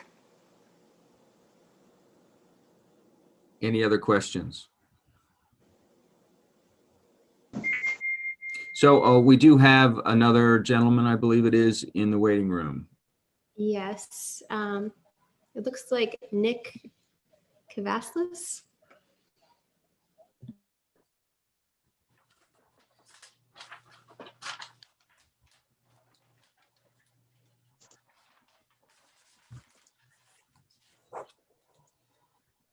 Before the gentleman connects, Mr. Townsend, can I ask you a question?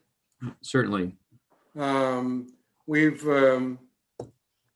I forgot to mention to people that, number one, that Mr. Townsend has to leave at 2:15. And I'm one of the people that have been asking too many questions and holding things up, and I apologize for that. What happens if we decide that we don't want to take a final vote today, and somebody, we can table this and as it stands until the next meeting and start it back up at the same time period where we've already had the public input and already had the beginning, the reading and et cetera? Can we do that? You can table the meeting, or you can table consideration of the action item once we get to it at any point. You don't have to indicate when exactly it is you intend to lift it from the table, because when you lift it from the table, that's going to require a motion and a second and a vote anyway. Right. So you don't have to say that this is going to be on your very next agenda. You could very well have an interim meeting. So you leave all your options open by not adding any of that terminology. Right. I just wanted to know exactly where we stood. But I do have a question about that from a procedure point of view. Is the follow-up meeting a public hearing as well, where we do it, the formal notice with the public hearing and public comment again, or is the follow-up meeting something different? The presumption is that we're very close to closing the public hearing today. If we do that, then you have the option of noticing another public hearing if you wish to have one. But you're not required to have another public hearing in order to take this matter under consideration as an action item. Okay. Thank you. This is your second public hearing. I think this public hearing was not mandated by law because you've already satisfied the public hearing requirement. Okay. By encouraging input from the public, though, of course, is, Understood. To be encouraged. All right, is Mr. Kavaslis able to participate? Here we go. Yes, hi, how are you? Very good. Hello. All right. Good. My wife finally got me on. Address for the record. Okay, Mr. Kavaslis. Nick Cavasellas, 12 Clayton Street. I've been coming to Dewey Beach since 19 years of age. The reason I switched from Ocean City to Dewey is I liked it so much better. I've been saving my money and 50 now. I finally have the opportunity to buy a beach house. Well, the whole idea is to put it into a family trust so I can give it to my kids. And with limiting size, I will not be able to have the family reunions when they bring their kids. And I met my wife down there. And I just see my future in this meeting. And this is the last minute that I heard about this. I came home and I'm just not happy with trying to decrease the size. I understand some of the architectural things with the flat roofs. And I listened to, I believe her name was Diane Hansen, who said she heard that it's louder. Well, I can tell you, I was loud back when I was 19 to 30. And I used to notice how many young, I guess they were like they were police officers, but they were patrol kids. And there was tons of them. Well, it seems to me that over the years, less and less group houses have been coming to Dewey, which is fine. It's a migration of Rehoboth. You're going to see the prices migrate down to Dewey. Like I said, I've saved everything for this opportunity to get the area I want. I'm 50. I got twin 5-year-olds and a 3-year-old. So I'm old to have kids. It's going to go to them, this house. Eventually, I'm going to make the house nicer. I just don't want the limitation of size, because when they have families and I'm old, I'm going to need more bedrooms. I'm going to need more space. I'm just terribly, it's a money thing. And I don't know if, when you get older, you can say, yeah, you should have less space. But I'm at the age right now where I say, well, I think I'm going to need more space, and I just don't want it to be taken away from me. I just, to me, it's a progression. I've seen more and more development. It's going to happen. These old beach houses are going to get nicer. But you need to let people like me that's been saving for 30 years be able to have a chance to build something that's a little bit bigger, a little bit nicer. You're kind of capped. We're not trying to build 9,000 square feet. We're trying to just keep status quo. I don't know why status quo needs to be taken away. Thank you, sir. Are there any questions for Mr. Cavasellas? Yes, Mr. Persinger. Yeah, just quickly. Could you tell us your address again, please? 12 Clayton Street. 12 Clayton. Thank you. Yes, sir. Mr. Cook. Mr. Cavazos, I believe you sent an email also, right? I did not send an email. No, sir. I just heard about this meeting, I would say yesterday. So I took off of work to come home to make sure, I want to preserve the future of, I don't have a problem with the 412 pitch. Well, Okay. the only reason I asked that was because I got an email, I believe it was an email that said almost the exact same thing about having family growing up and wanting families to come in and share the space. Yeah, I've ran from the same family since I was 19. And they finally have offered me a chance to, take over the house. So, I've waited for this moment. And now everything I've planned for, oh, we can do this, we can do that. I'm just afraid has anybody ever gone up in size? Has there ever been put a thing, let's do 3.5 stories, let's do 9,000 square feet. No one ever goes that way. It only goes the other way. I live in the city of Annapolis and I've seen it. I'm so thankful that I could build my house here in Annapolis and get the square footage, because now, just last year, they enacted some other rules and I wouldn't be able to have the house that I live in now. It only goes the other way. Thank you. Yeah, I do have a question or a comment for Nick. I believe you said you're on Clayton Street. Just make sure you're clear. I'm pretty sure that's resort residential, not neighborhood residential. And the Okay. resort resident. And like I said, I'm new to this game. Yeah. I just want to make sure I protect what I've worked so hard for. So I guess north is a little bit further north. Is that the idea? Yeah. So there is a change to resort residential, but I just wanted to make sure you understood the changes to resort residential. I think it's 51 or 5,200 square feet is going to be the limitation, assuming your lot is 50 by 100. And was it something different before? It was calculated differently. It was a FAR ratio. Commissioner Persinger might know. I think it was either 1.1 or 1.2. It was so there 1.2. Yeah. Okay. Yeah. 1.2. So 5,000 square feet would give you 6,000 square feet. Yes. So, like I said, it always goes down. I've never seen it go up. But the other thing too, in terms of the current code, that 6,000 square feet would include any garage or a roof deck. So you need to be aware of that as well. And the proposal we're talking about here is 5,100 square feet and a maximum of 8 bedrooms. Yeah. So which is still a sizable size. I agree. And look, hey, I'm fighting for the people down the street too. They should be able to have if it's 5,000 and they have been planning and people have been buying stuff, they need to, protect themselves as well. You give an inch, they take a mile. That just seems to be what I see. Thank you. Thank you very much. Okay, is there anyone else in the waiting room? Thank you, Nick. Thank you, guys. Have a great day. Thank you. No, that was everyone. That's everyone. So anything further from Mr. Judge or Mr. Lyons in response to what we've heard? Not for me. Okay, well then I think it's up to the commissioners to decide to close the public hearing. So, commissioners, do you wish to close the public part of the meeting? Mr. Motion. Bauer? Yeah. Motion to close the public hearing. Public hearing. Second. Second by Mr. Jazinski. I'll do a roll call vote. Mr. Persinger? Aye.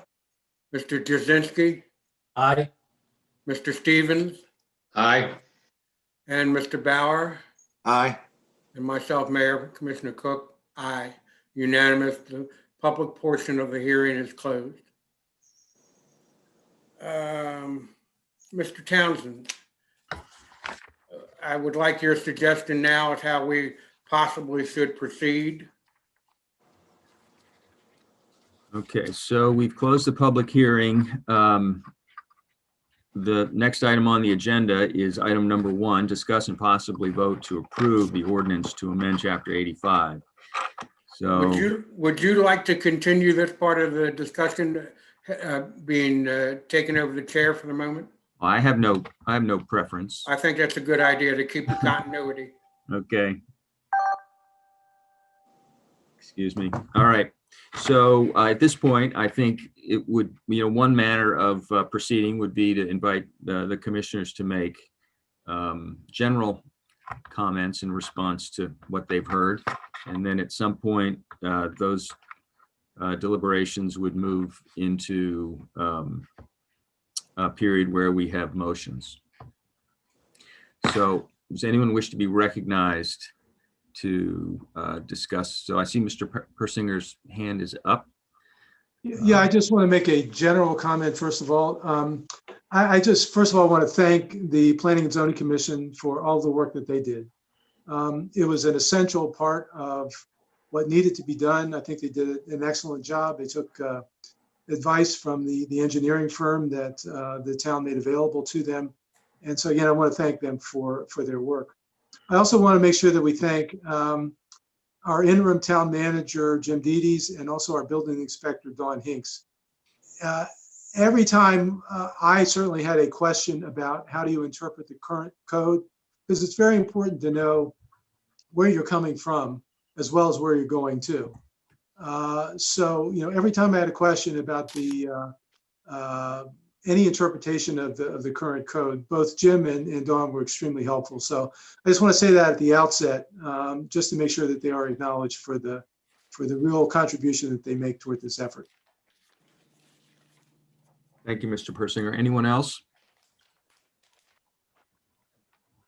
I would just like to suggest, I'm looking at I think we need to, this is not a direct part, it's an indirect part of this hearing. We need to decide if we are going to cut off the hearing and continue it later. And from that discussion, we have to understand that we have the rest of the agenda that we need to look at also. And we have Mr. Semo still waiting to come in, or eventually waiting to come in for 5G. So I don't know how we would handle that, Mr. Townsend, but. Well, at any point, any of the commissioners are free to make a motion to table consideration of item 1. That would be true with, regardless of what item it is that you're considering on an agenda. So are you suggesting that it's very unlikely that we've got a reasonable amount of time left for completing this task? Is that your thought?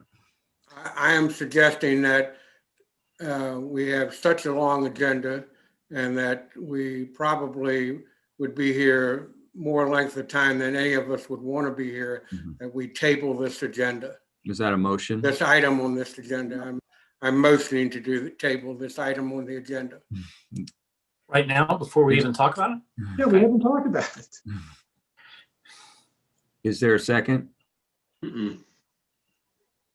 That's all we have to solve then. Okay, all right. So who would like to be recognized next? Mr. Persinger.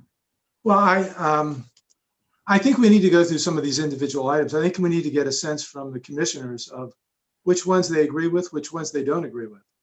And the easiest way, I think, for me to do that is to work through the comparison of existing code, the comparison chart that we have that shows the existing code for each of the key elements, the P&Z recommendation, and the proposed modification that Commissioner Jasinski and I worked on. And again, I think we really need some discussion here. We need to get a sense of which of these items people agree on versus those which need further consideration and further discussion, perhaps at a later meeting. Does that sound fair? Does that sound fair to the rest of the commissioners? Is that a way you'd like to proceed? Yeah, because I think I'd like to know where everybody stands on each of these, and what we agree on, we can enact, and what we disagree on, the majority rules. I think we need to vote on this eventually, and we got to get moving. It's been years. In 2 years. All right, I know Mr. Jasinski had his hand up. Well, I was going to go through my overall thoughts, but if Commissioner Persinger would like us to go through each item and then it's each of our thoughts, I'm fine doing it that way too. All right, Mr. Stevens? Just a comment, Mr. Townsend. Didn't after the last meeting, we agree that everyone's going to send their comments to you and they would be kind of solidified as to where people felt on this comparison approach, and did that or did that not? I know I did, but I didn't know if that was consistent among the other commissioners. We've got a posted ordinance that represents the current state of the matter, but no, I don't have individually marked up versions for each of the commissioners to consider. Okay. I think we're going to get to the same place during the deliberations. So is the conversation right now on the floor for us to go line by line and agree and having a majority basically rule in terms of how we're going to change this ordinance? Is that what I heard? Well, from Barry and David? The way I would envision it is that the commissioners would discuss the issues as, in whatever order they wish that they feel strongly about. And we wouldn't necessarily have interim motions on each of those issues until we got to the end and then decided how we wanted to proceed. So I think it's going to get awkward if we're having motions as we go. I think we ought to try and move through the major topics and then regroup and see how easiest, what the best path is for going forward. So is there any objection to following the procedure that Mr. Persinger mentioned? All right, the floor is yours then, Commissioner Persinger. Okay, well, let's just start with page 1 of this comparison chart, and one of the issues I think that we need to talk about is the issue of 2.5 stories versus 3 stories. The current code says 2.5 stories. P&Z recommended going to 3 stories, and the proposed modification that Commissioner Jasinski and I have proposed is to retain the 2.5 stories requirement. The advice that we got from the engineering consulting firm, I think basically was the 2.5 stories requirement and the tiered setback requirements, or the tiered setback requirement, tend to achieve the same purpose, and that it was perfectly fine to delete tiered setbacks, recognizing the fact that the 2.5 stories requirement is there. So that's largely why I was in favor of the 2.5 stories requirement and including this for consideration as a modification. So I would like to hear from other commissioners on that. Mr. Jasinski. Yeah, so my thought process is there are a lot of people, especially on the beach block, who want to get some type of 3rd floor and get their views to the ocean. And I certainly want them to be able to do that. And the 2.5 story limitation, as well as the roof deck, the next item, both kind of allow people to do that. But you also have to kind of keep in mind impact on your neighbors who choose to, have a smaller house or a 1-story house. And, a large 3rd floor is more impactful to your neighbors, and it hits your neighbors on both sides as well as behind, is kind of diagonally. It really has a lot of impact on your neighbors. And there are a lot of people who kind of, cherish their little backyard, as one of our, commenters were saying. And I think 2.5 stories allows people to kind of get their views and have a 3rd floor where they do, but it kind of keeps the volume and the impact down. So I kind of like having the 2.5 stories. Anyone else wish to comment on this subtopic? Mr. Bauer? Yeah, we have a 35-foot limit. And is there a way to simplify this? Frankly, it doesn't matter to me if it's 2.5 or 3 stories. It matters to me, and I think most people, is it's 35 feet. You can call it what you want, but I think as you decrease the top, you increase the bottom, and that's everybody's math problem that they're going to do when they're going to rebuild something. So I'd like to try to simplify it to just say 35 feet. Which is another way of saying that 3 stories is what you favor. You could have a 1-story 35-foot house if you want. That doesn't matter to me. It's a 35-foot house. All right. Mr. Stevens. Mr. Cook's next. I'd like to have the power. Okay. All right, Mr. Cook. Well, 35 feet is a given right now. Nobody's suggesting that we change 35 feet that I know of. So that's a given.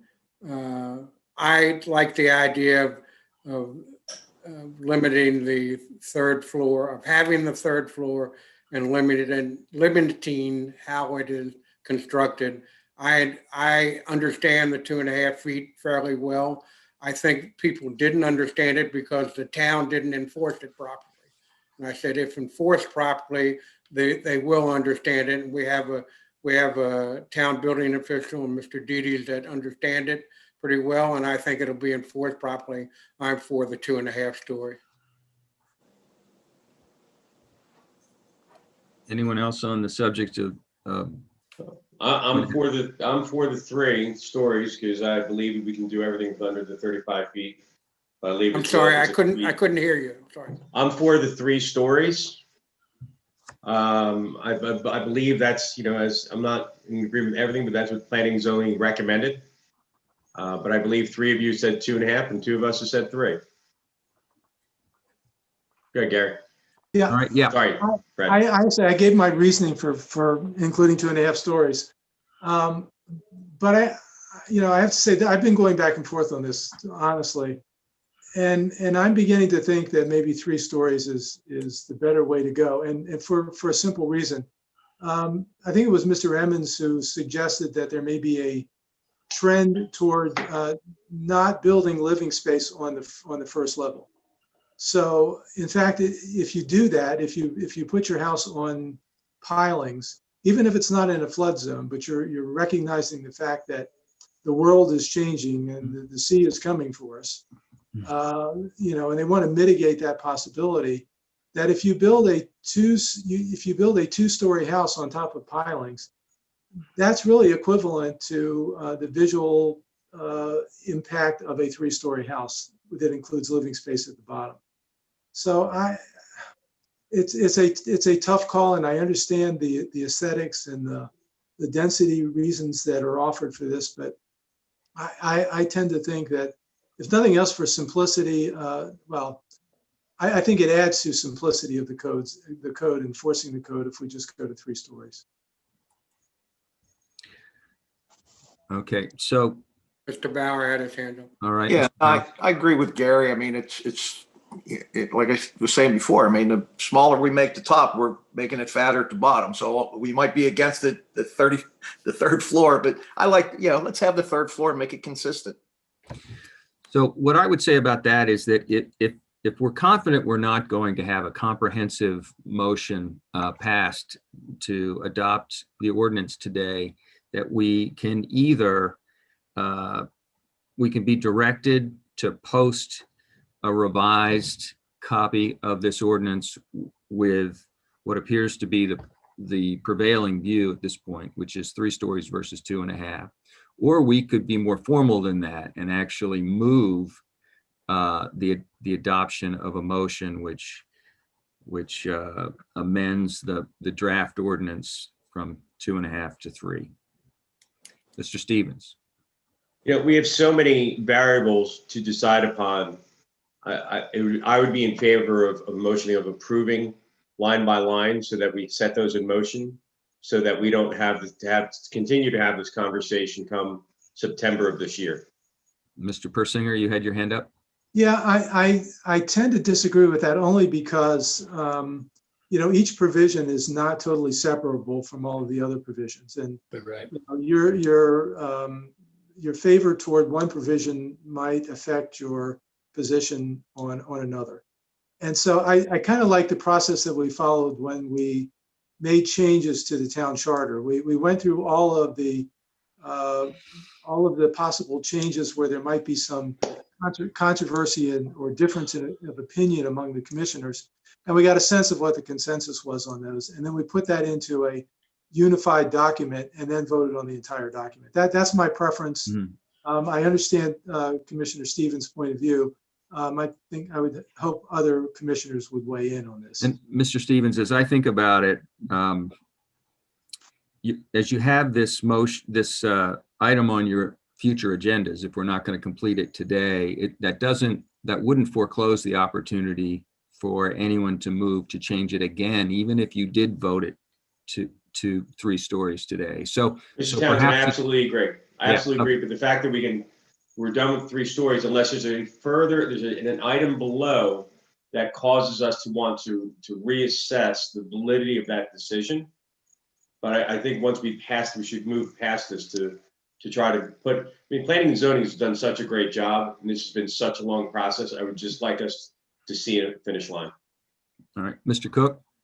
No, I'm fine with what Commissioner Persinger said, and I think we ought to move on. Okay, so we're just noting for the time being that there's a general consensus around 3 stories as opposed to 2.5. So we're going to move on to the next item. Is that right? Yes, roof decks. They are permitted in the existing code. P&Z recommended that they not be permitted, and the proposed modification here is in fact that they be permitted as in the existing code. And I would note that the existing code does include some limitations. I believe it's the floor area of a roof deck can be no more than 20% of the floor area of the top level. And Commissioner Jasinski, you probably can correct me if I'm wrong on that. Also, the floor surface has to be at least 6 feet below the highest level point of the house. I'm in favor of including roof decks again, or permitting them as in the existing code. Mr. Cook? I also see no reason to change the permitting of roof decks in the code. I think that the problem was people worried about parties, et cetera, and loud noise. We have the same problem with swimming pools. We have the same problem with ground level decks. So I think we should agree with this to keep it in the code. I agree with both Gary and Dale. The only argument I heard about the rooftop deck is the noise. Whether someone's in their backyard creating noise or someone's on the roof creating it, we have a noise ordinance. So I'm in favor of the rooftop decks. I think it adds value to the area for us. Thank you, Mr. Bauer. Mr. Stevens has his hand up. Yeah, I'm also in favor of the rooftop decks and believe that we need to make sure that we enforce a noise ordinance to make sure that all of our citizens have the enjoyment of living at the beach. Thank you, Mr. Jasinski. Yeah, I think that roof decks, the way it's written with the roof peak and 20% size limitation is completely fine. Very good. All right, Mr. Persinger. I will skip roof pitch. I'm assuming there is not controversy about that or difference of opinion. And move to the. But I thought we were going to go right down the line here. Well, are there any? No. Well, let's do it this way. Are there any objections? Are we then accepting the roof pitch? Well, not I'm for. Not formally. I was moving to roof pitch. I thought we were done with roof decks. We are. You said you were skipping it. No, I was skipping roof pitch. Roof pitch. I meant to say pitch. If I said decks, I misspoke. No, I mean pitch. I'm sorry. Okay. So does anyone wish to debate this issue of roof pitch? Do we accept the recommendation? Yeah, I like P&Z's recommendation. Agreed. Looks like we can move ahead then. It looks like that's the general consensus is to accept P&Z's recommendation. Well, just a clarifying point, the proposal on the table was P&Z's recommendation, but allowing a lower pitched roof on the first floor and that's because of the existing housing stock. Much of it does not have that pitch. So that the 412 pitch requirement applies to 2- and 3-story homes, not to 1-story homes. Correct. Right. So that's just I think that's a minor clarification. Right. And it sounds like the general consensus is to accept that. All right. So corner lot setbacks or side yard setbacks. 15 feet in the existing code. P&Z recommendation was 8 feet. The proposed modification to the recommendation is in between the two at 12 feet. I'm not going to offer opinion on that. I don't want to go first every time. I'm going to let somebody else take the lead on this one. Mr. Bauer has his hand up. Yeah, I like P&Z's recommendation. My position on that is if everybody else has 8 foot, why shouldn't a corner lot have 8 foot? That was a recommendation. I'd like to, I'd go with 8 feet. All right, who's next? Mr. Jasinski. Yeah, mine is going to be a little bit longer because since we got quite a few written comments about this, I took and looked up things quite a bit here. So I want to start, there was a lot of things said that I don't think are completely accurate. The first is P&Z recommended 8 feet. That's absolutely what they came with final. We all know that there were recommendations going up and down along the way. I want to talk about what the consultant that we paid to do a recommendation said first. And they said that buildings on corner lots play a more prominent role in defining the character of a neighborhood than other buildings along the block face. For this reason, some requirements for corner lots differ from those that apply to interior lots. Typically, zoning ordinances require front yard setbacks from both streets on which corner lots have frontage. And then they give a recommendation, which is, while RVE believes that the standards for front yards and side yards abutting the street are appropriate, there is room for flexibility. So what they were kind of recommending was, it's okay how it is, but you can give them some flexibility, but they weren't necessarily recommending going to 8. We all know P&Z went to 8. So then there's the question of what other towns do. They talked about what people do in general. And I just want to kind of go through what our neighboring towns do. So Rehoboth, where a side yard is 6 feet in Rehoboth, they do a corner lot at 10 feet. So it's like a larger setback. And Bethany goes from 7 feet to 15 feet. So they also go to it. And there's something said today that, this 8-foot change has huge broad support. And so I took some time this morning to go through the previous public input. And one of the people mentioned the hearing in 2018, I believe is when it was, where this was considered as a solo change all by itself in front of P&Z. And I went through all the written public comments we received and lowering it to it. And I'm just kind of letting my fellow commissioners know kind of what the community really thinks about it. It was very clear that people who have corner lots, absolutely 100%, they want that 8-foot setback. But the community as a whole was really against it. I mean, we received a ton of public input. Each one of these people took the time to do, and they were like against. Most of the people were in the North End because those are the people who care about it the most, but there were some people in the rest of town too. And then this year, we absolutely had a lot of people for, and those are all people who have corner lots for the most part. And then we got a few people against who were calling out on that item specifically this year in our current hearings and saying, hey, we don't want to see you do this. But this is not as impactful, candidly, as the 2.5 to 3 story change on the neighbors. The 2.5 to 3 story change is candidly quite a bit more impactful on neighbors. But what I just want to make sure my commissioners understand is when you're making this change, if you change it to 8 feet, you're reflecting the wishes of the people with the corner lots, but you're not reflecting the wishes of the community as a whole. Because candidly, a lot of people weighed in loud and clear who don't have corner lots that they don't want to see this. Mr. Cook. I'm in complete agreement with Mr. Jasinski, so I don't have to repeat it. All right, anyone else? Have we heard from everyone else? Mr. Stevens has his hand up. Yeah, I listened to several of the comments. I read through every email that I have received. I understand that there are people that want the 8 feet, people that don't want the 8 feet. The comment of willy-nilly to come with somewhere between 12 resonates in the back of my mind. The planning and zoning that's spent their time doing this recommended 8. I'm recommending that we go with planning and zoning, go with 8. Be consistent. I think that leaves Mr. Persinger. Yeah, I think I have not expressed an opinion here. And I again, this is one, along with the maximum number of stories, this is one I have gone back and forth on quite a bit.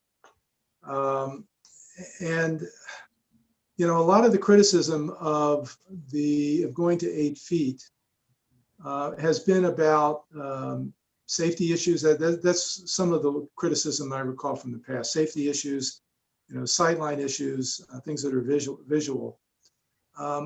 I think it may well be the case that if you compare the amount of space between the edge of the roadway and the property lines along King Charles and Bayard, that it may well be different. I mean, I've not tried to do a specific comparison, but it may well be different than it is in Bethany or in Rehoboth or some other coastal community. So I know aesthetics are important. There's been some criticism that we're going to lose green space by going to 8 feet. But I have not seen a compelling argument against going to 8 feet. So I tend to favor the 8 feet.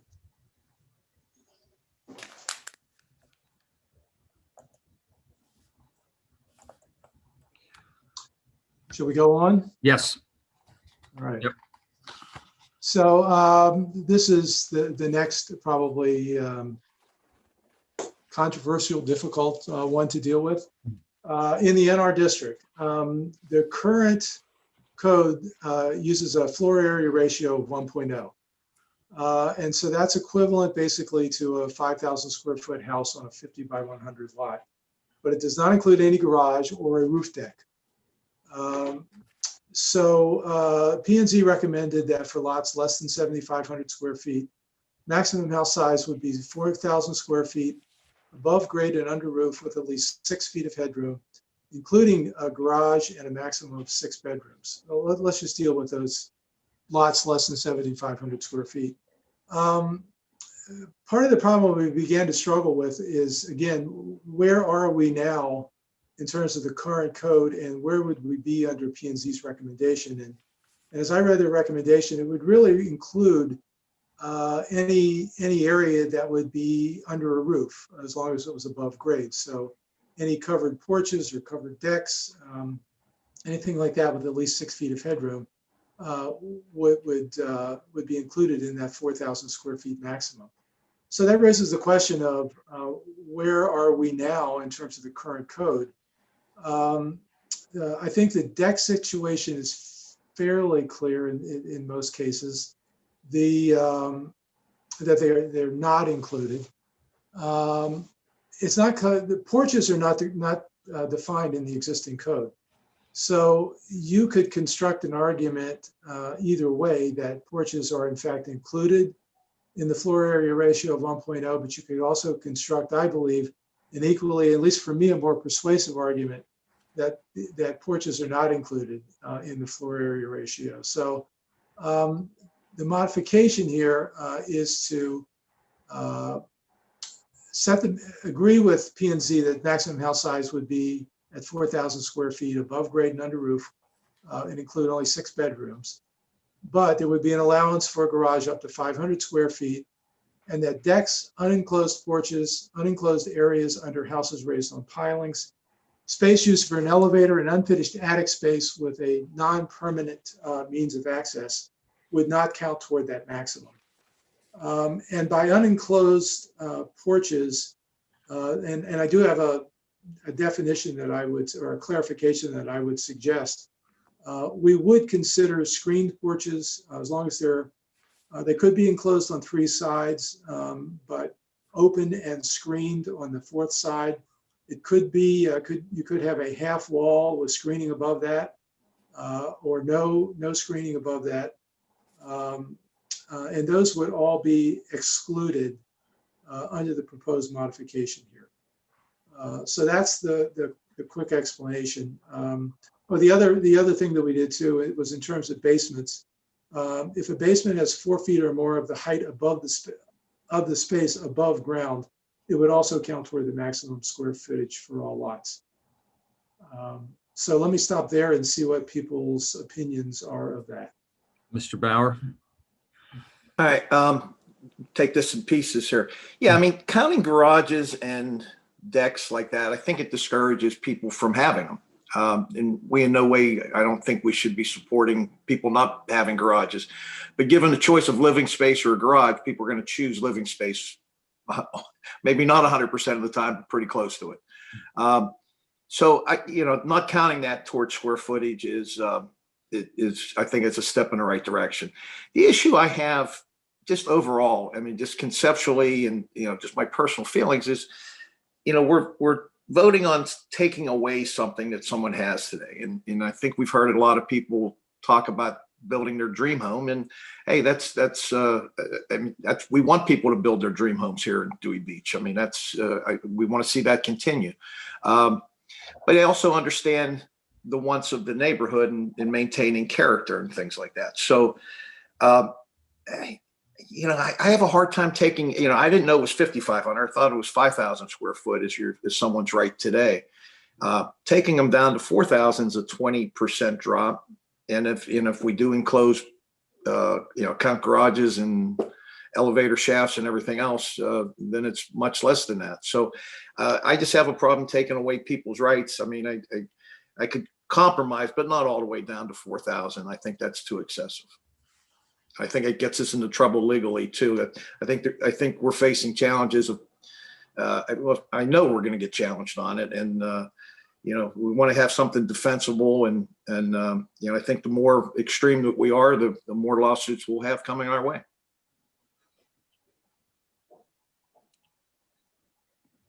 Mr. Jasinski. Yeah, so I think we need to kind of step back a bit here and just focus on the size, not focus on taking away. Because if you focus on taking away, if you use that argument, you could logically say that if there's no zoning, you can't put in zoning, because previously you could build a house up to infinity if you're in an area with no zoning, like take a rural area that previously didn't have zoning and all of a sudden gets zoning. Or take, for example, say the zoning was 5 stories and 10,000 square feet, right? Or a FAR of 2.0. Focus on the size. These are fairly small 50 by 100 foot lots, okay, which is really quite a bit smaller than your typical suburban lot you see today. Yet we're still allowing a 4,000 square foot home with unlimited decks and porches, with an additional 500 square foot garage. That is a very nice sized home on what candidly is a relatively small lot. And it's actually denser zoning than you would typically find in a suburb. And it's really much more of a very urban type of zoning, even at the 4,000 foot level. So I don't think we should think of it as like taking away, because it's really about what size is appropriate. And as our comprehensive plan says, we're supposed to be taking into account the character of the existing housing stock. This allows people to build themselves a very nice home. Very nice home. You can build them 4,000 square feet. It encourages garages. It encourages decks and porches. I definitely support it.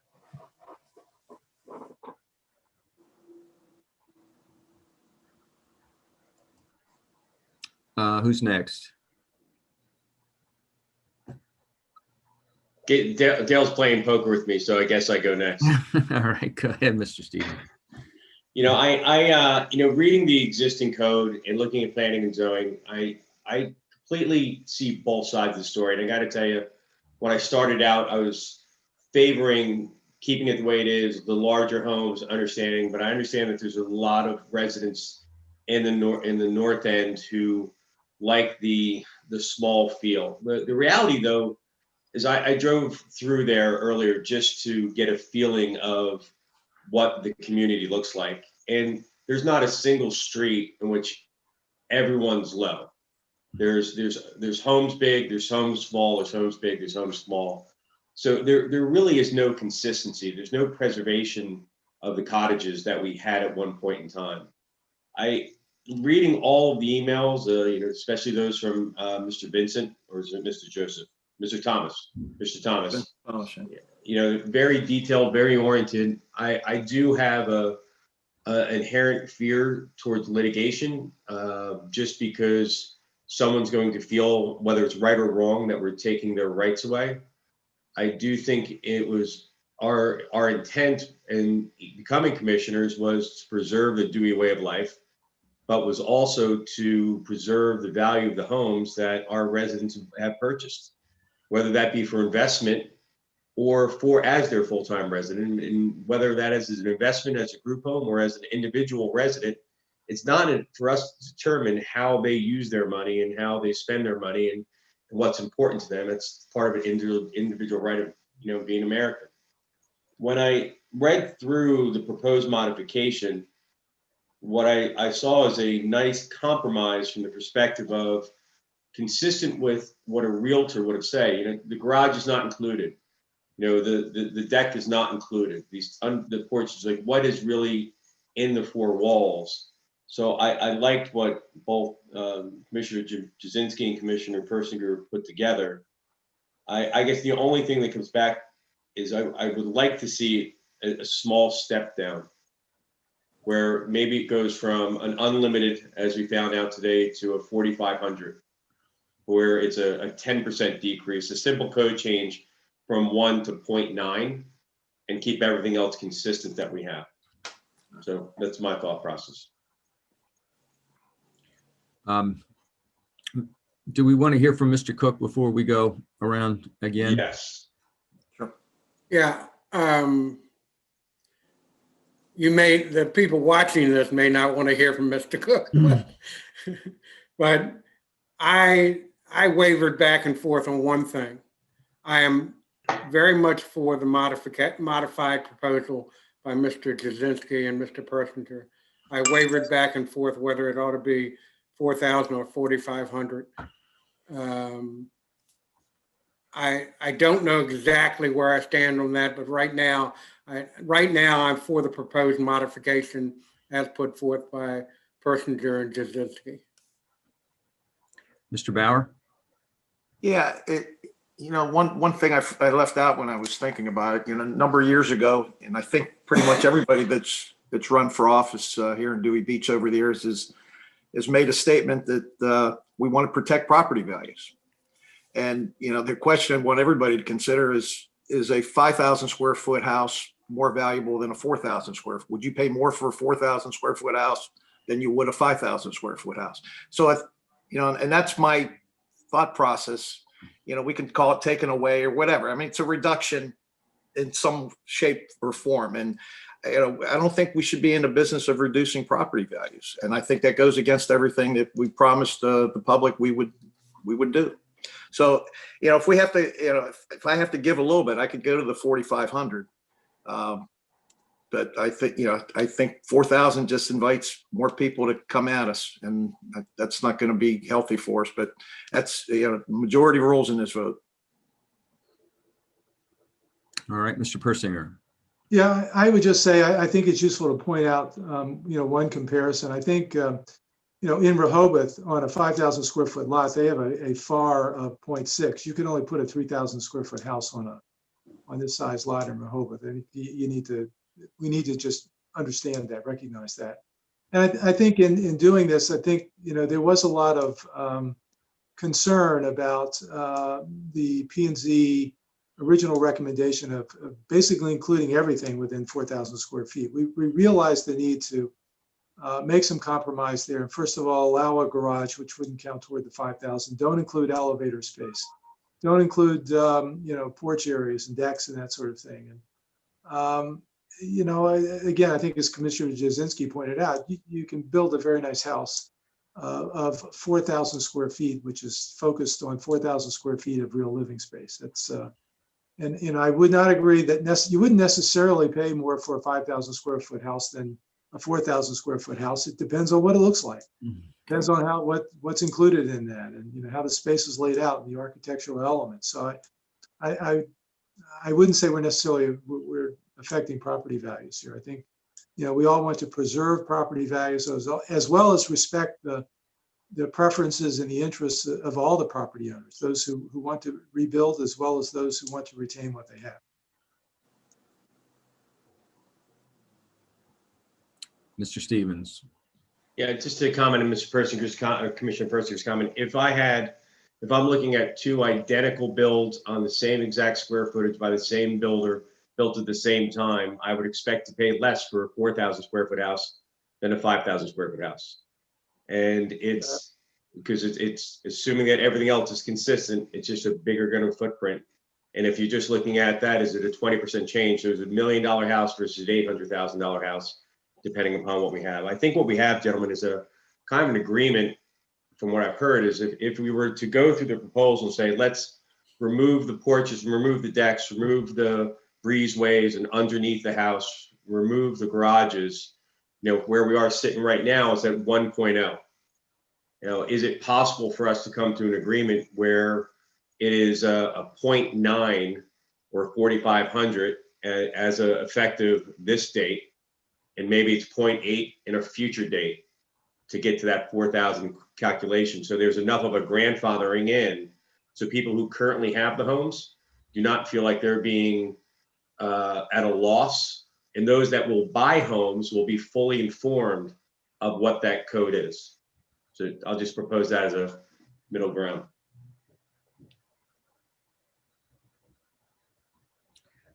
Well, I'll just add a thought. You know, this issue of property values is very complex, and we have not heard from appraisers. It's a complicated thing to get your arms around, because there would be an opposing view, and I'm not doing anything other than being devil's advocate here. Obviously, my input is not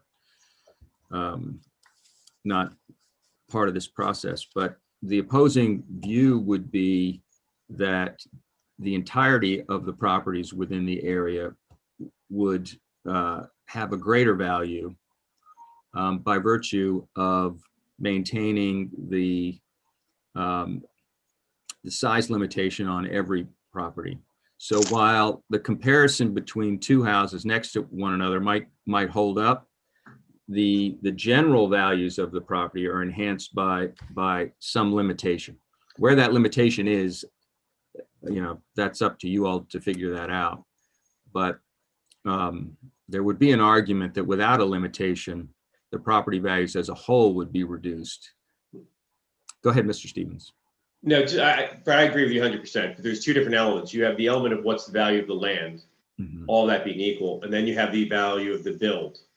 In addition to that, the attributes that happen. But if the value of the build is where the inconsistency would happen. So if it was a $500,000, 500, 400, you know, there's still going to be a variance to the property value that we're dictating. That's all I'm saying. No, wait. Mr. Cook had his hand up next. We're dragging this out a little bit. We had to quote a previous commissioner on a previous vote. I think we have 3 people that are in agreement and 2 that are not. Some of us are wavering, but you know, I, for instance, said I agree with the modification. I wavered back and forth on the 4,000 square feet, but I would versus 4,500. But it's still a modification. I would accept the modification like Mr. Jasinski and Mr. Persinger did. So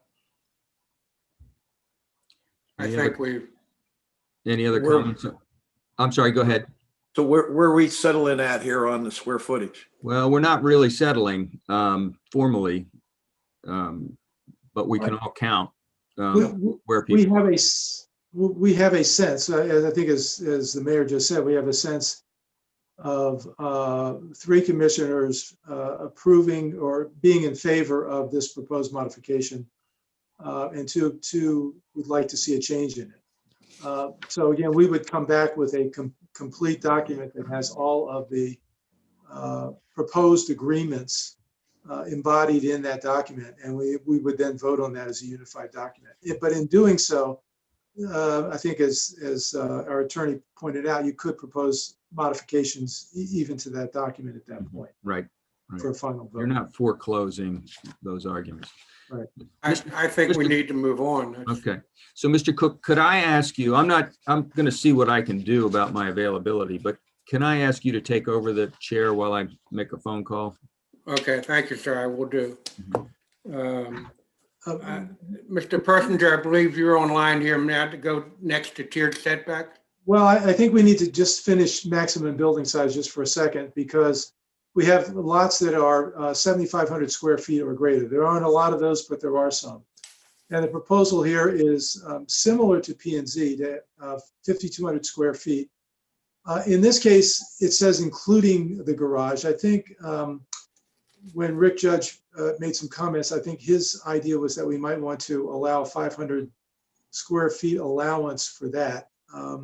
We would cap it at maximum of 8 bedrooms. And again, with the decks, unenclosed porches, and other unenclosed areas and unfinished attic space would not count toward the maximum. So it's similar to the smaller lots. We could make a change with respect to garages and allow an allowance of 500 square feet in addition to the 5,200 square feet maximum limitation. So that's what's on the table. Would like to hear your opinions. Well, I apologize. I thought we were discussing the entire modification before, and that was confusing to me. I don't know about the rest of the people, but Oh, I'm sorry. so you're proposing the modification for lots of 7,500 square feet or greater. The only basic discount change would be from the bottom paragraph on basement. No, the only possible change to what's written here would be we might include, rather than including a garage in the 5,200 square feet, we might include an allowance, as we did for the smaller lots, of 500 square feet for a garage. That would not count toward the maximum. So we're talking about your present written modification with an allowance of 500 square feet for a garage. Yes, that's a proposal, yes. Any comments from any of the commissioners? So I just want to clarify. So Commissioner Persinger, you're proposing that we change it from what was written to add the 500 square feet for a garage. Yeah, I'm offering that as a possibility. It's based on the comments I think that Rick Judge made. I was fine with the way it was written, but I'm also fine if we want to be consistent and include the garage. I don't think it makes that big a difference. Okay. Mr. Stevens. Just as a comment to be consistent, as the current code is written as 1.0. And whether you have a 7,500, correct me if I'm wrong, or a 5,000 lot, if we were to add that to the 500 back in, that 57 would be at 0.8, which is consistent with what you're proposing for the 5,000 square foot lot. So I would propose that we look at this as a ratio and be consistent on the lot size versus having separate language, just as a input. I think it's simpler. Mr. Bauer, do you want to make a comment? No, I said, I think that's simpler, the way Bill's calculating that. It just seems more straightforward and people can understand it better. Well, I have to tell you that I originally thought we were talking about both of the modifications earlier. I have to stick by my thoughts then on that. And except for that, I would be willing to allow the extra 500 square feet. I agree with Mr. Persinger and Mr. Jasinski. Okay. So that's, right now, there's 3 that agree with the modification and allowing 500 square feet, and 2 that would go something different. Well, Mr. Persinger, do you want to sum it up on this one? We would then. Sure. For the smaller lots less than 7,500 square feet, it would be just as is written here: 4,000 square feet, 6 bedrooms, a garage would of up to 500 square feet would be allowed, but not counted toward the 4,000. Decks, unenclosed porches, and other unenclosed areas, space used for an elevator, unfinished attic space also would not count toward the maximum. And a basement. So that's the smaller lots. For the larger lots, the calculation would be exactly the same, except we would have a maximum of 5,200 square feet, and we would have a garage allowance of additional 500 square feet with a maximum of 8 bedrooms. And then for any size lot, a basement with 4 feet or more of the height of the space above ground would also count toward the maximum for all lots. And as of right now, we'll go with the same process we did with the rest of them. It would be written up with those possible changes. And then it could be changed at any time before the vote, before the final vote. So let me see if we can cover the rest of the NR district fairly quickly. All of the next 4 proposed changes here, the proposed modification really is no modification at all in essence, that we are in essence accepting the P&Z recommendation in each case. You're talking about for tiered setbacks, Matt? I'm talking for tiered setbacks, maximum floor area per dwelling unit, basements, and planning and open space requirements. In each case, the suggestion here is that we would accept the P&Z recommendation. Do I have comments from any of the commissioners on the recommended? I think that makes sense. What? I don't, that makes sense. It doesn't, I have no objection to Then this. if we don't have any comments, no objections, then we'll move on. Okay, do we want to continue on, or do you want to? I think we can get RR and RB done pretty quickly, and we might as well just kind of have a Yeah, it's more finished. complete work product. Okay, Yeah. all right, good. Let's see, there's no change on roof decks, the maximum building size and bedrooms for the RR district.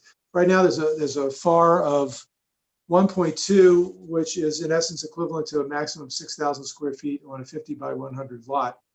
But the FAR does include any garage or a roof deck. The P&Z proposal is for any size lot to make the maximum single-family house size to be 5,100 square feet. Again, that would include everything under roof and above grade. And for multifamily dwellings, it would be 5,100 square feet for each 5,000 square feet of land.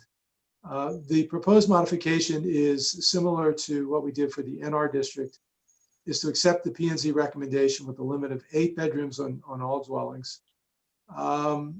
Basements would be counted as they were in the NR district. The garage would count toward the maximum, just as it does in the current floor area ratio. But again, we would exclude decks, unenclosed porches, and other unenclosed areas, and unfinished attic space with a non-permanent means of access. Those would not count toward the maximum. So that's the proposal.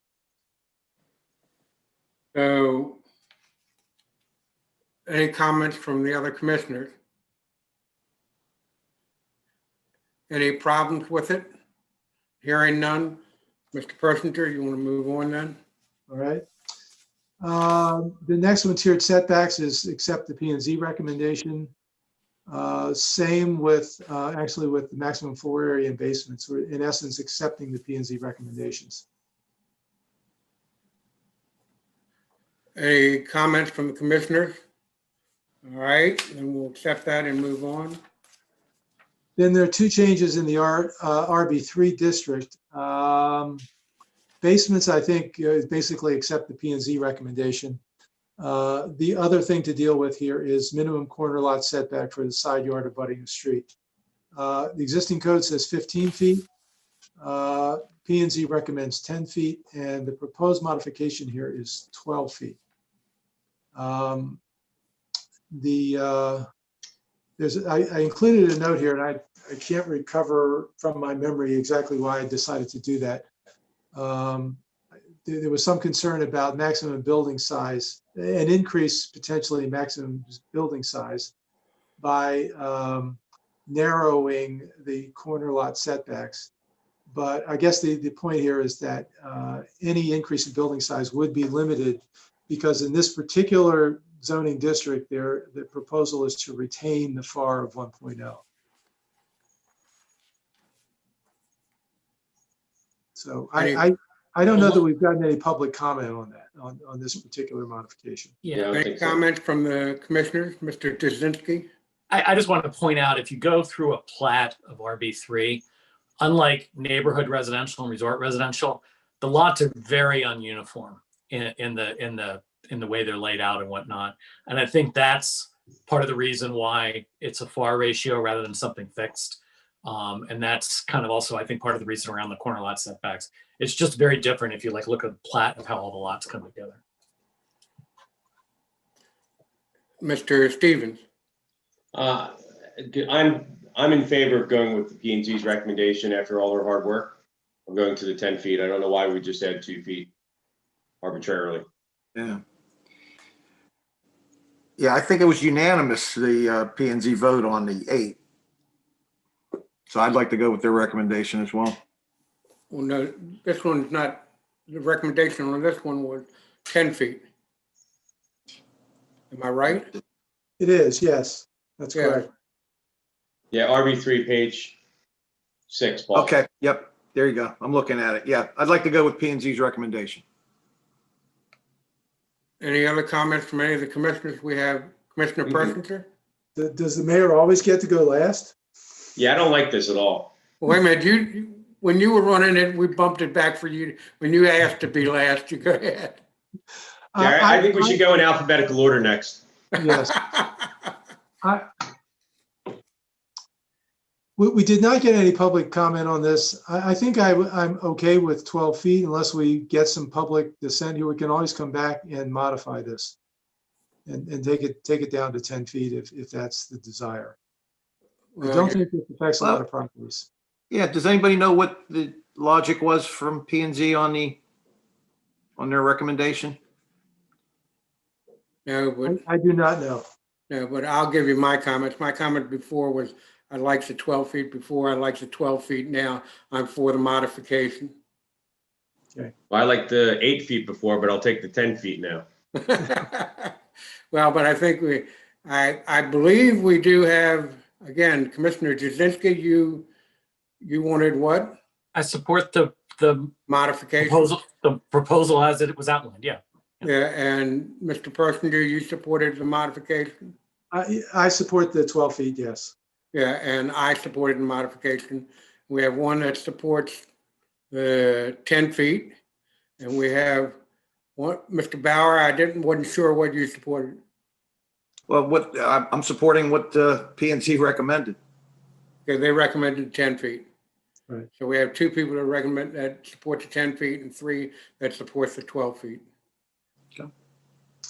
We have one other issue that I think we should talk about, and that is the issue of effective date, which some people call grandfathering. What is in the proposed, modification is that these changes would take effect 90 days after the official enactment of this ordinance. So I'd like to get some thoughts about that. I would like to give you my thoughts on that, and then Mr. Bauer had his hand up. I would like a longer period of time to take effect. I would like a 6-month period of time to take effect, 180 days.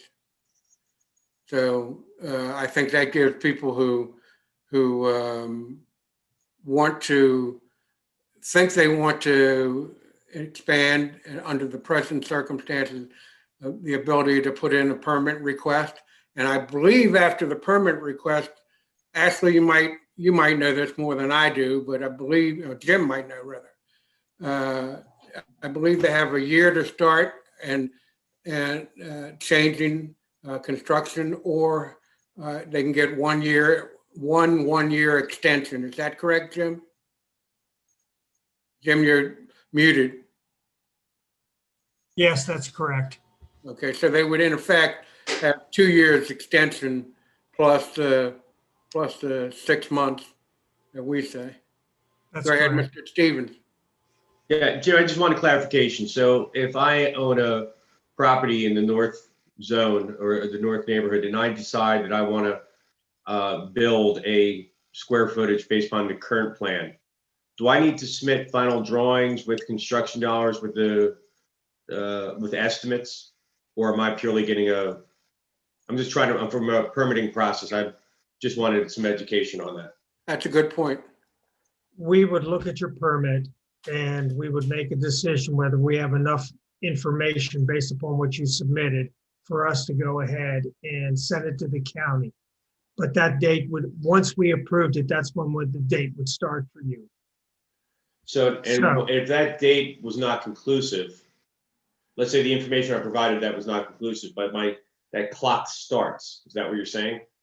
We would give you credit for it. I mean, we would work with the homeowner to give them a balance to their advantage, to make sure that they got it. So if let's say you applied on the day before the 180 days applied, that's when we would give you credit for that application at that time. Now, and that would give you an extra potentially up to 2 years to build. You would get the 1 year, and then you could extend it for $50 for another year. Okay. Any other comment from other commissioners? Mr. Bauer.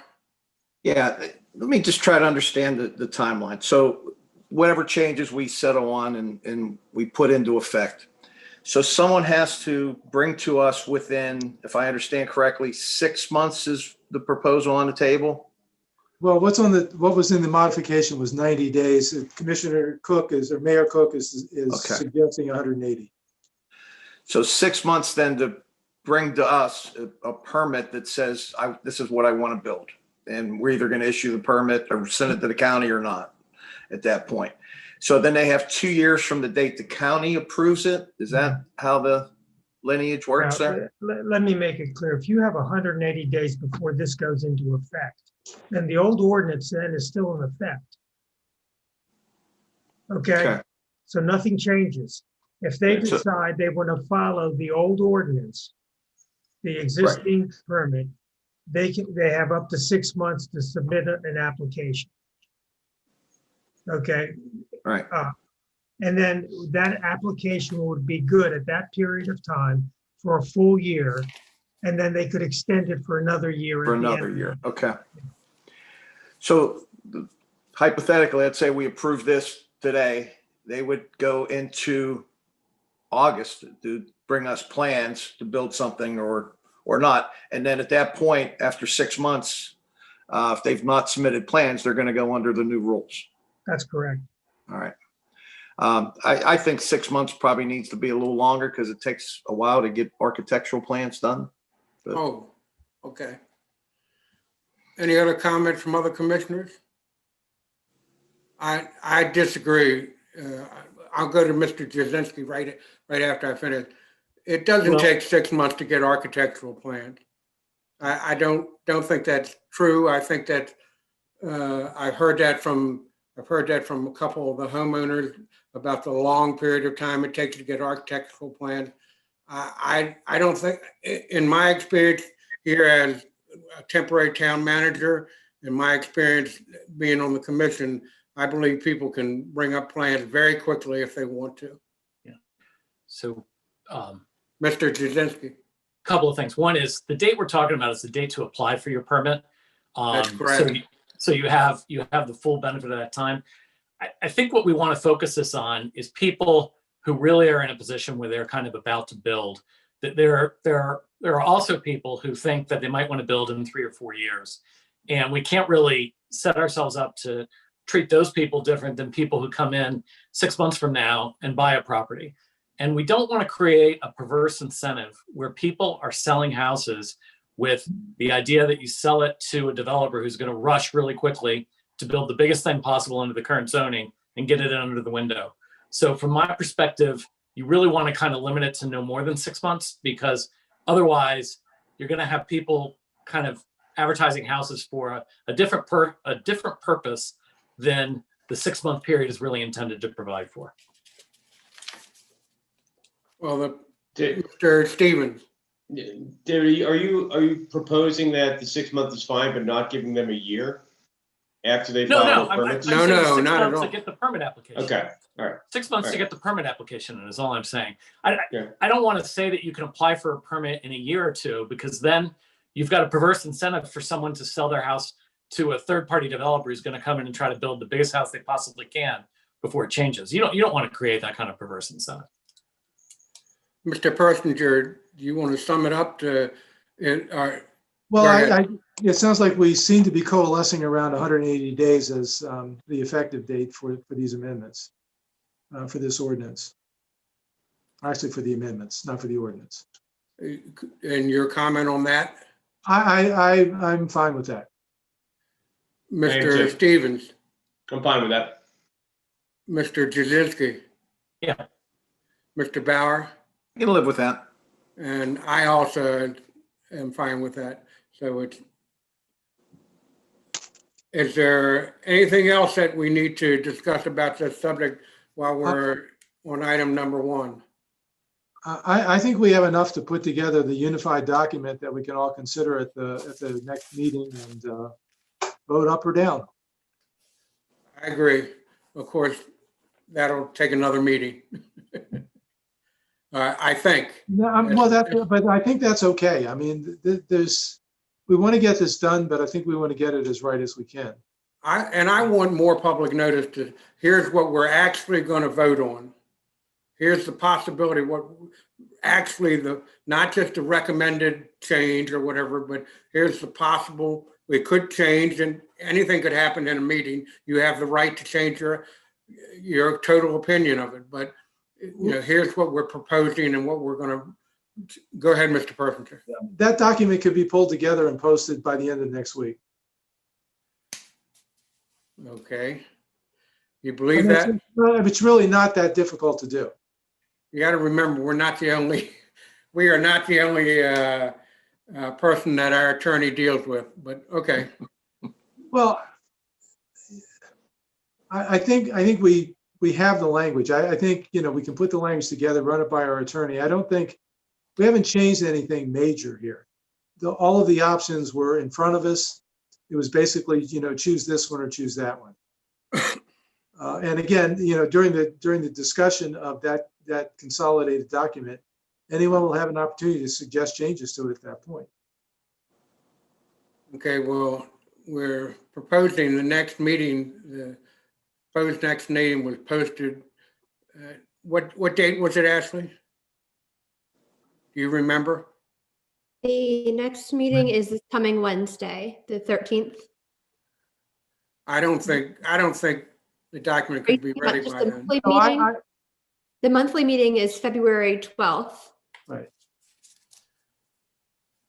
I think we should do it at the February 12th meeting, but We have to give this 7-day notice still for this, so it would have to be after 7 days from now. right. Yeah. I agree. I agree. It should be the February meeting. I was merely responding to your comment about, as much notice as possible. That's why I said we could get this thing revised and get it. I'm sorry. Quickly for people to see. And then it's a matter of, and I don't think we do a great job of this. We need to draw attention to it. We need to do as good a job as possible to draw as much attention as possible to the document that would be voted on in February. Mr. Stevens, your hand's up. Yeah, just a quick question. Gary, you've gone through everything. As we've gone through all these proposed changes, am I correct in saying the two things that we have not agreed upon are the setbacks on the north residential as well as the residential business, as well as the total square footage? Everything else we've kind of agreed upon. Is that correct? Well, I think we have a majority of commissioners on both of those issues who have expressed a view. So I think that is what you will see in the consolidated document, is that majority view. And then at that point, you could object to that majority view and propose a change. Then I have a proposal now. Unless you all want to continue discussing items right now, it looks like you're agreeing we're not going to vote on each individual item now. I wouldn't want to do that. It looks like you all are agreeing on that. We could. Sorry, I have to step away. You go right ahead. The commissioner has an ill family member, so he's keeping tabs on his phone call.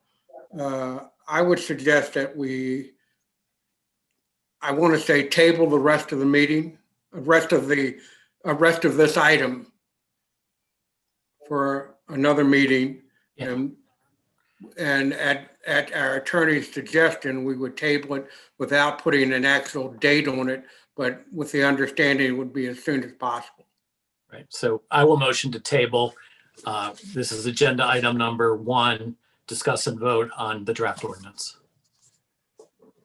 Is there a second for that motion? And I second that motion. There's a second to that motion. Is there any further discussion for that motion? Hearing none. Mr. Jazinski, your vote? Aye. Mr. Bauer, your vote? Aye.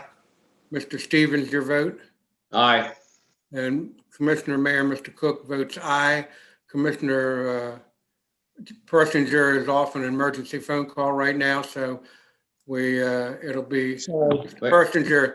The motion was to table the rest of item 1 until another meeting, and we have 4 ayes right now, and you're the final vote. Aye, yes. Okay, that's unanimous. So can I suggest we take a 5-minute break here before we go on to our next item? And make Please. That'd be sure- wonderful. And Thank Dale. you. Thank you. Mr. Dale. Dedes, is Mr. Sema available soon? No, He's not able to be on the meeting any longer. He had to get off about an hour ago. Oh, okay. no, he did say he was going to stay till, he had to leave at 2:30. He had to leave at 2:30. Okay. I apologize. I didn't realize that. I should have forced the issue earlier. No, it is what it And is. I assume our attorney, he didn't come back, so I assume he's not going to be able to come back. So we're He did taking a send break. us- Ashley, say what? He did send us a message saying that he had to sign off of the meeting. Had you turn off the meeting? Had to sign off of the meeting. Sign off. Okay. I know he wants to turn me off, but he'd sign off. I want to say thank you to everybody so far, even though we're on break. You all have been very, very good about this meeting. I think we've gotten a lot done in this meeting, even though it's taken a lot of time.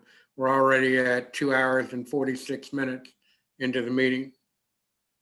But thanks to everybody.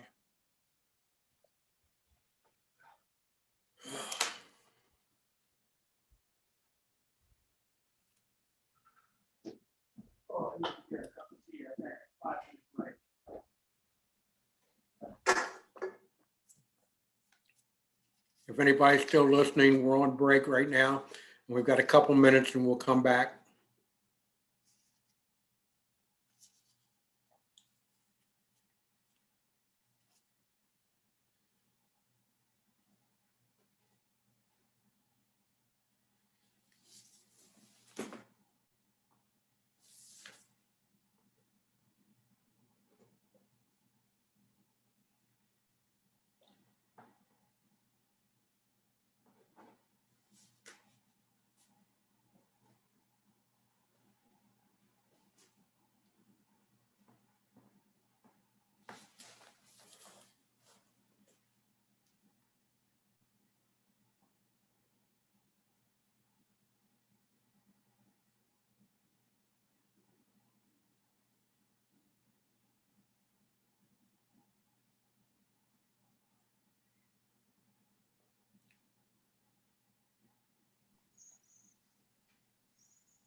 So Gary, how are you?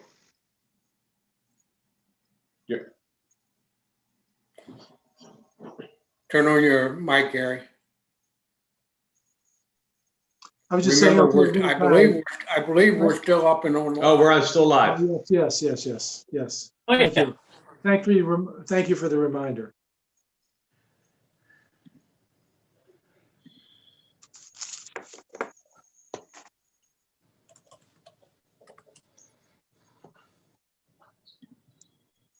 If you all didn't hear me earlier, I really, really appreciate the work you all have done. This meeting has gotten a lot done so far. I think I so know it's too. taken a long while, but I think you've done quite a good job of it. And for anybody that's listening, we're on a little break, and as soon as Commissioner Bauer, Jim Dedes, and Ashley come back, there's Commissioner Bauer. As soon as Jim comes back and Ashley comes back, we'll start up again.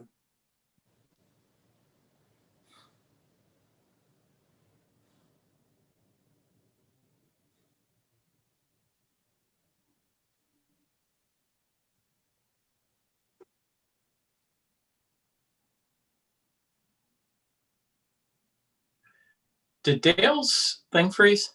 No, I think he Okay. fell asleep. Waiting on Mr. Dedes now.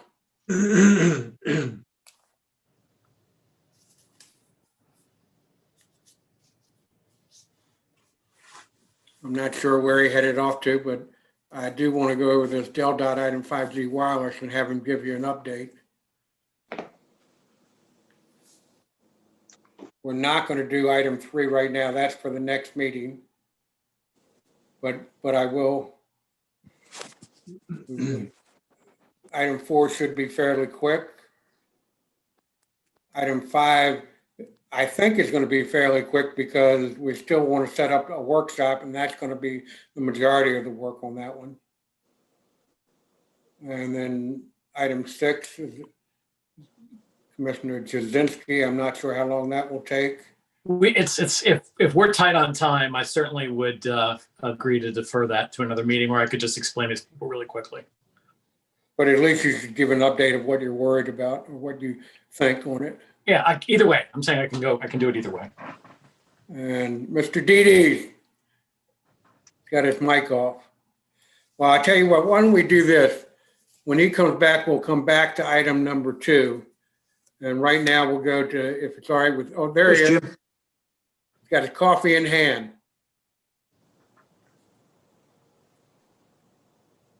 Turn your mic on.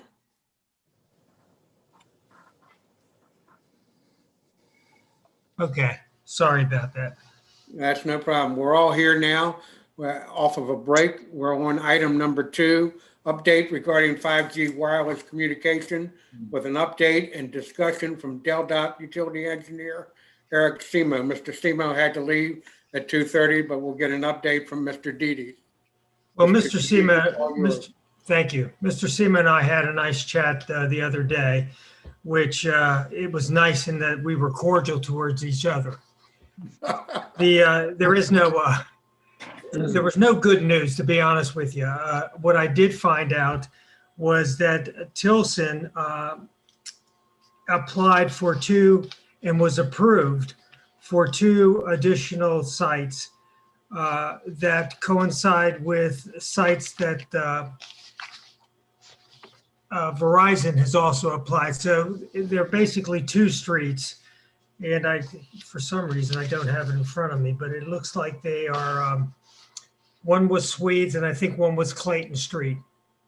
And which means that we're going to have 2 sets of poles on those 2 streets, which was our fear that we would have multiple poles on the end of our beach areas. So what the news is that they also did not want to co-locate. So, and that's what our fear has been, is these, even though they encourage co-location, that's not really happening here. So I have not issued a permit to anybody. And I don't know how much longer I can go without them doing a construction, regardless whether we've issued a permit. Verizon has gone and actually applied for, I believe, 5 permits. And the way our code reads is that if you're in a flood area, in a flood zone, you have to get a building permit from the town. And that for utilities as well.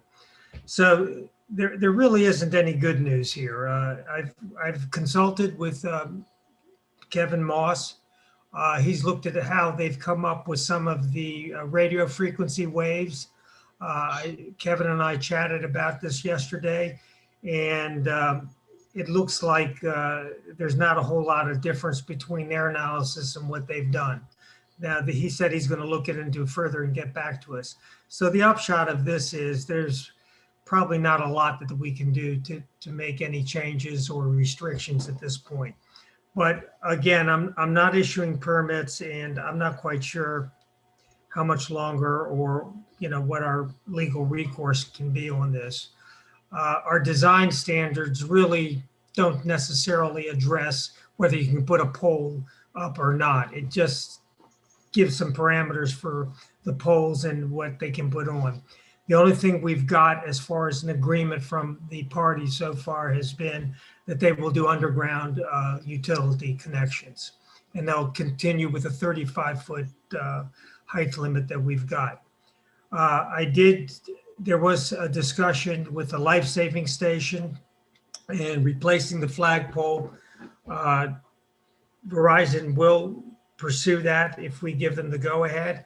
I did contact DENREC, and they're okay with having them install a light pole and a wireless pole in lieu of the one that we've got there, and we would take that down. So I haven't had that discussion with Verizon as of yet. That kind of brings us up to date. There are some poles that if you go down on Route 1 and you notice some poles going up, and there's some X's next to them. I contacted Delmarva Power on that, and Delmarva Power said the X's are ones that they will be removing.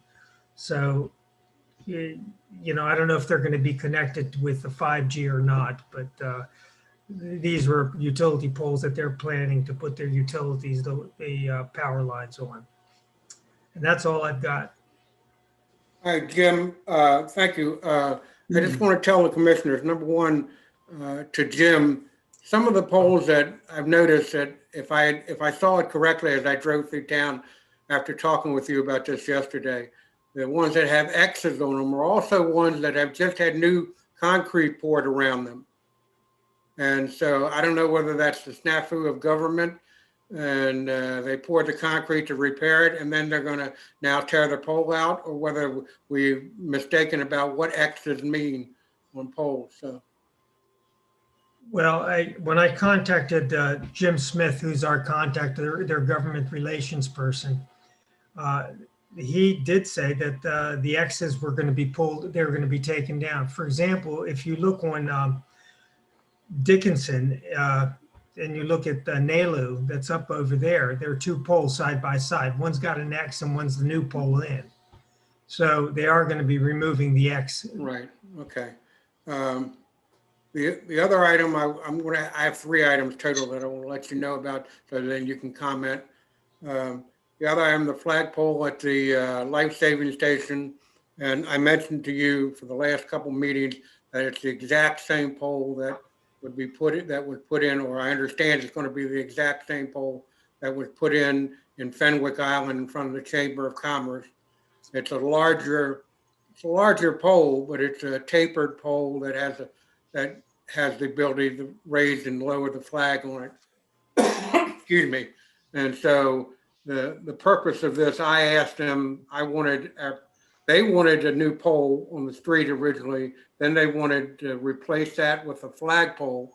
And it was perfect timing because the flagpole that's there has consistently been in the way of vehicles coming around that end of the life-saving station. So I asked them if they would put it in further out and further back towards the dunes. And they said yes, and DENREC has said yes. So, and I don't believe we had to go to DelDOT on that one, did we, Jim? No, DelDOT has nothing to do with it. It's, so we have permission, and I went over there with Todd, and he's happy with that also. The third item that I wanted to tell you is, because we're going to be asking you about what questions you want to ask Jim. I want to ask you to be careful about how you phrase your questions. We may end up in court on this because Jim is going to be asking how, are we going to be issuing permits or not? And that could very well lead us into court suit. So I asked you to be careful how you give your opinion. We're on the public internet and it's being recorded. So, Mr. Bauer. Yeah, so Jim, let me just clarify. So the vendor Tilson is starting to put second poles, or they're requesting to put second poles on Clayton Street. And what's the other one? I believe it was Swedes. In Swedes? Yeah, but I'll double check on that. So there's resistance to co-locate because of the way the technology works, correct? When I talked to Tilson, I don't think Verizon has any intention, and this is just subjective because I've never really talked to Verizon about it. But I don't think Verizon is interested in having a Tilson wireless connection hooked up. Tilson's is an infrastructure company that also has wireless communication by virtue of Wi-Fi that they've hooked on. That's how they're permitted to do what they're doing with their 5G wireless communication. Their whole purpose really is to encourage others to co-locate on their poles, whereby they can charge a fee for that. That's their purpose. And, Mr. Bauer, just to interrupt for a minute, and I'll let you continue on, I promise. Every single time we have asked Verizon if they could co-locate, including on an older pole that only had TV on it, had cable TV on it, they said, no, it was impossible. They couldn't do it. Although the law says they should co-locate if possible, they say it's impossible every single time. Go ahead, Mr. Bauer. Yeah. Jim, can you forward those to me? I want to, just keep our state representatives in the loop on that as well, so they're aware that there's multiple requests. Because my guess is these probably won't be the last two requests that come our way. Oh, no, AT&T is still around. Right. So Right. let's, I'd like to just keep everybody in the loop and work together with our state representatives. Mr. Jazinski. Well, just because of the concerns that Jim did in terms of potential, confidential type things. I mean, I'm just thinking maybe the discussion's better us as individual commissioners with Jim and whatnot, rather Right. than in this forum. I agree. Mr. Stevens, I'm sorry, didn't see it, but you had your hand up. Yeah, I was just curious. We had passed an ordinance not too long, or at least considered ordinance to focus on the aesthetics of our town and being able to control the aesthetics. Where does that stand in light of these actions right now by Verizon, AT&T, and everything else? Where do we stand with those? The ordinance was not passed. It's going to be presented, I think, next Wednesday. Okay. If I'm correct, I think that's where it is. That's right. And that really Okay. will deal mainly with aesthetics and some distances between the same company. They can't have more than one in a certain area. That's going to be discussed next Wednesday. Okay. All right. Thank you. Mr. Persinger? Yeah, I had raised it some time ago, and it's probably, a wild herring or whatever the right, red herring, whatever the right term is. But in essence, Commissioner Bauer just mentioned keeping our state legislators informed.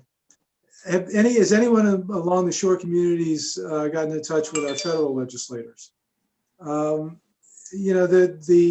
restrictions or the restrictions that we're facing right now largely stem from 2018 decisions by the Federal Communications Division or Communications Commission.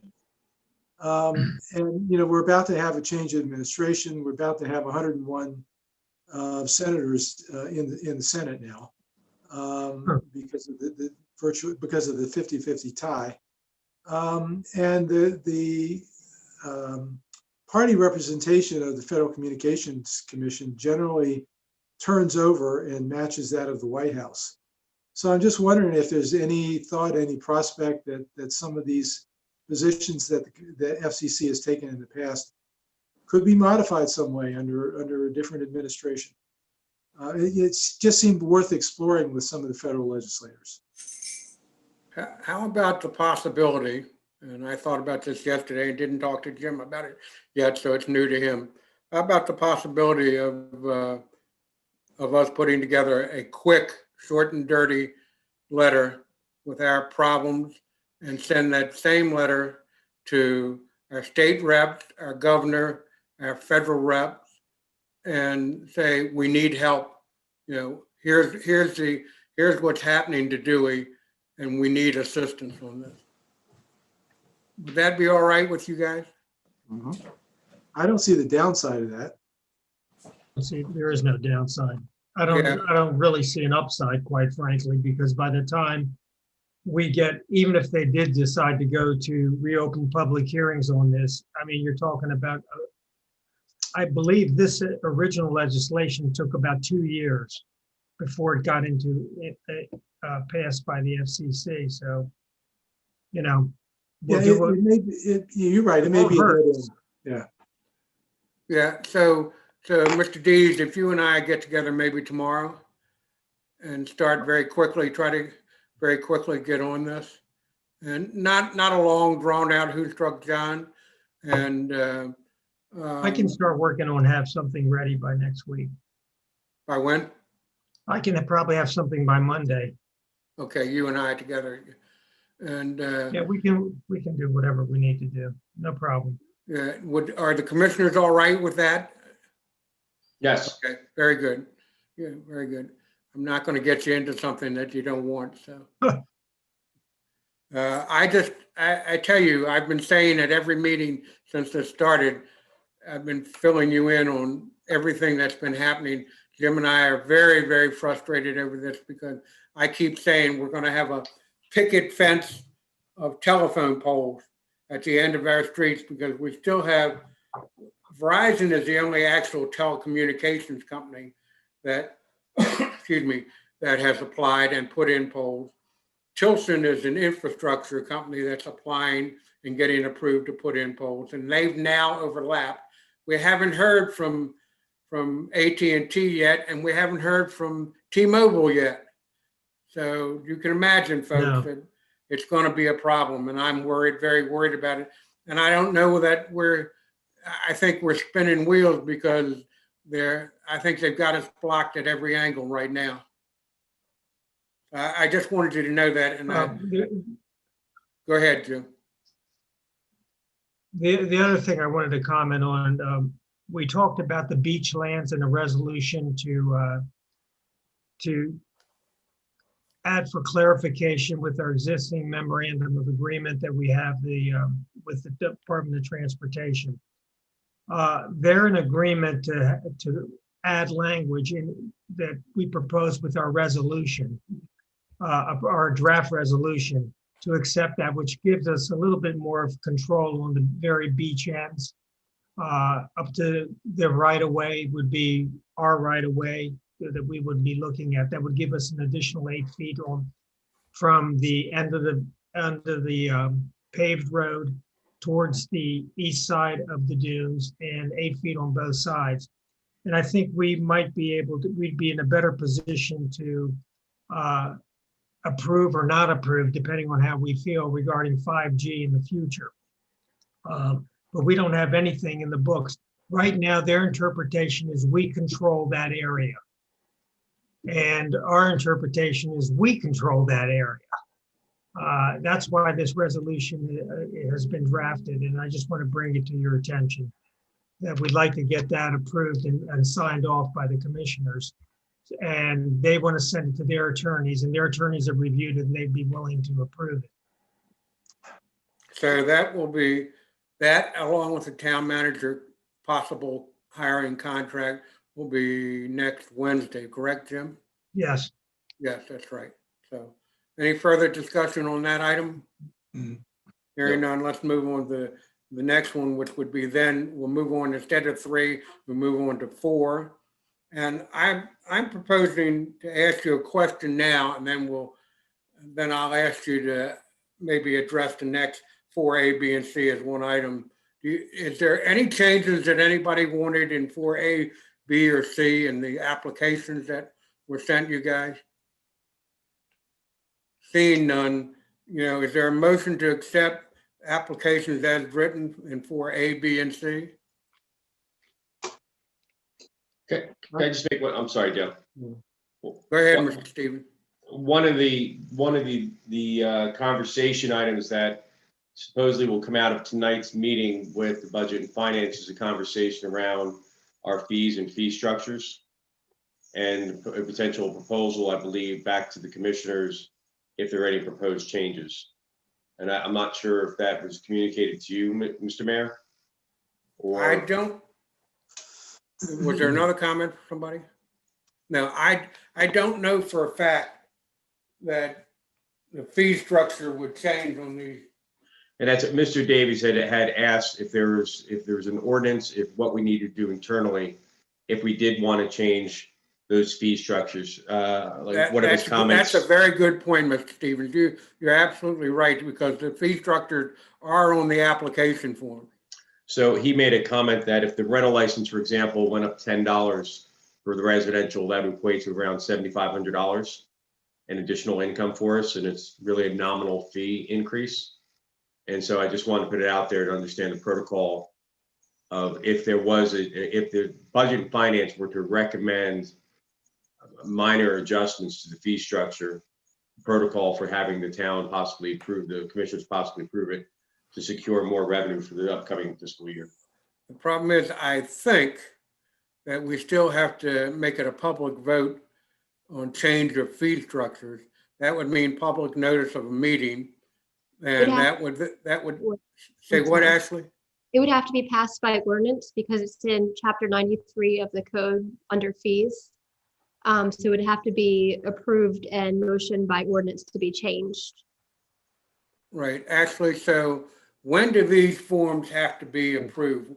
Are they Well, asking for, they're already asking for them, is that right? the commercial business licenses typically get sent out in January. I actually have a meeting next week with the software company to run this year, the bills that'll be going out this year. And then the residential rental licenses, those are typically, those applications and notices are typically sent out in February. Because So, the commercial business licenses are due March 1st. So we get those out in January, and then the residential rental licenses are due April 1st, and we get those in the mail in February. so any changes would have to be to town hall, or any suggested changes that have been, well, no, it would be more than suggested changes. They would have to be, if there's going to be any changes, they'd have to be voted on and sent to town hall by when? It would have to be passed by ordinance by the commissioners. And then we just wouldn't be able to send out those applications if directed to until, I guess we may have to change the due date if the fees are going to change.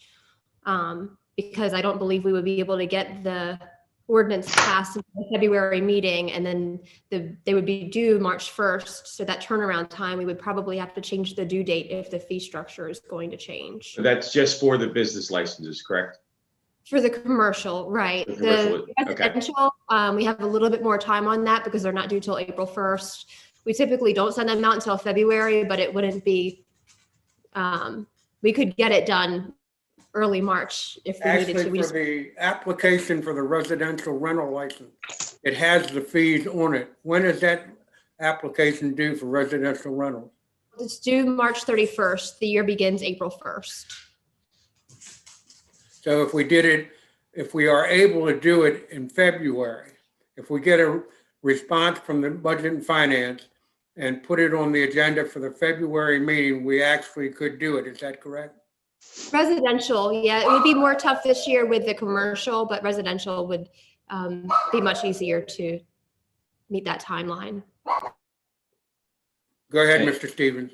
Mr. Mayor, I'll advise the head of the Budget Finance of the time restrictions, and maybe what they'll do is propose future changes as well as current changes for the commissioners to take a look at. Okay. And if it can be done, it will be done.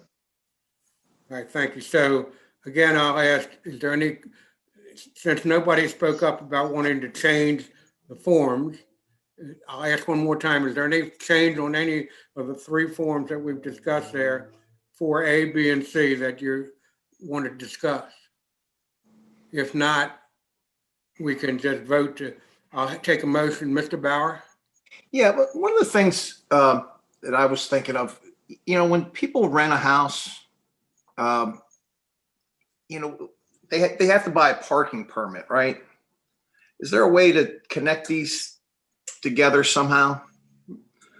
If you want to come up with the extra funds, I'd be more than happy to vote that. Yeah, I think I need to do a little work on that. We'll put that on the agenda for next meeting. Thank you. Is there a motion to accept 4A, B, and C as presented to you all? Yes. So moved. So moved by Mr. Persinger, seconded by Mr. Bauer. Is that correct? Yes. Mr. Bauer, you say, okay. Is there any further discussion? Mr. Persinger, your vote, all in favor, say Mr. Persinger. Aye. Mr. Stevens. Aye. Mr. Jazinski. Aye. Mr. Bauer. Aye. Mr. Cook says aye. So that's all A, B, and C are passed and accepted. Item number 5, discuss possible rules and set date for a workshop regarding the Bay Beach and Baywalk rules. Item number 5, Mr. Persinger. Yeah, at the last meeting, I agreed to pull this together, basically to take all of the comments that we had and pull this together as a discussion document. It did come out looking quite the way I wanted it. These are not all my comments. Clearly, these are comments from a number of different people. I was trying to set this up so that it would appear that these are all points for discussion, but I don't know that we necessarily want to go through each of these, but I'm sorry, say that again. You don't know what? I don't know that we necessarily want to go through each of these at this time. We are planning a workshop. And I know that DBE has asked for a meeting on these draft rules, which I'm I'm fine with, I'm happy to participate in. I would look to the mayor and our town council for what's appropriate in arranging such a meeting. Well, Mr. Persinger, I have to remind all the commissioners that if DBE wanted a meeting with the commissioners, then they would have to be a public meeting, unless we're talking about a lawsuit, and I don't think we are right now. So I don't know if that's what they're requesting.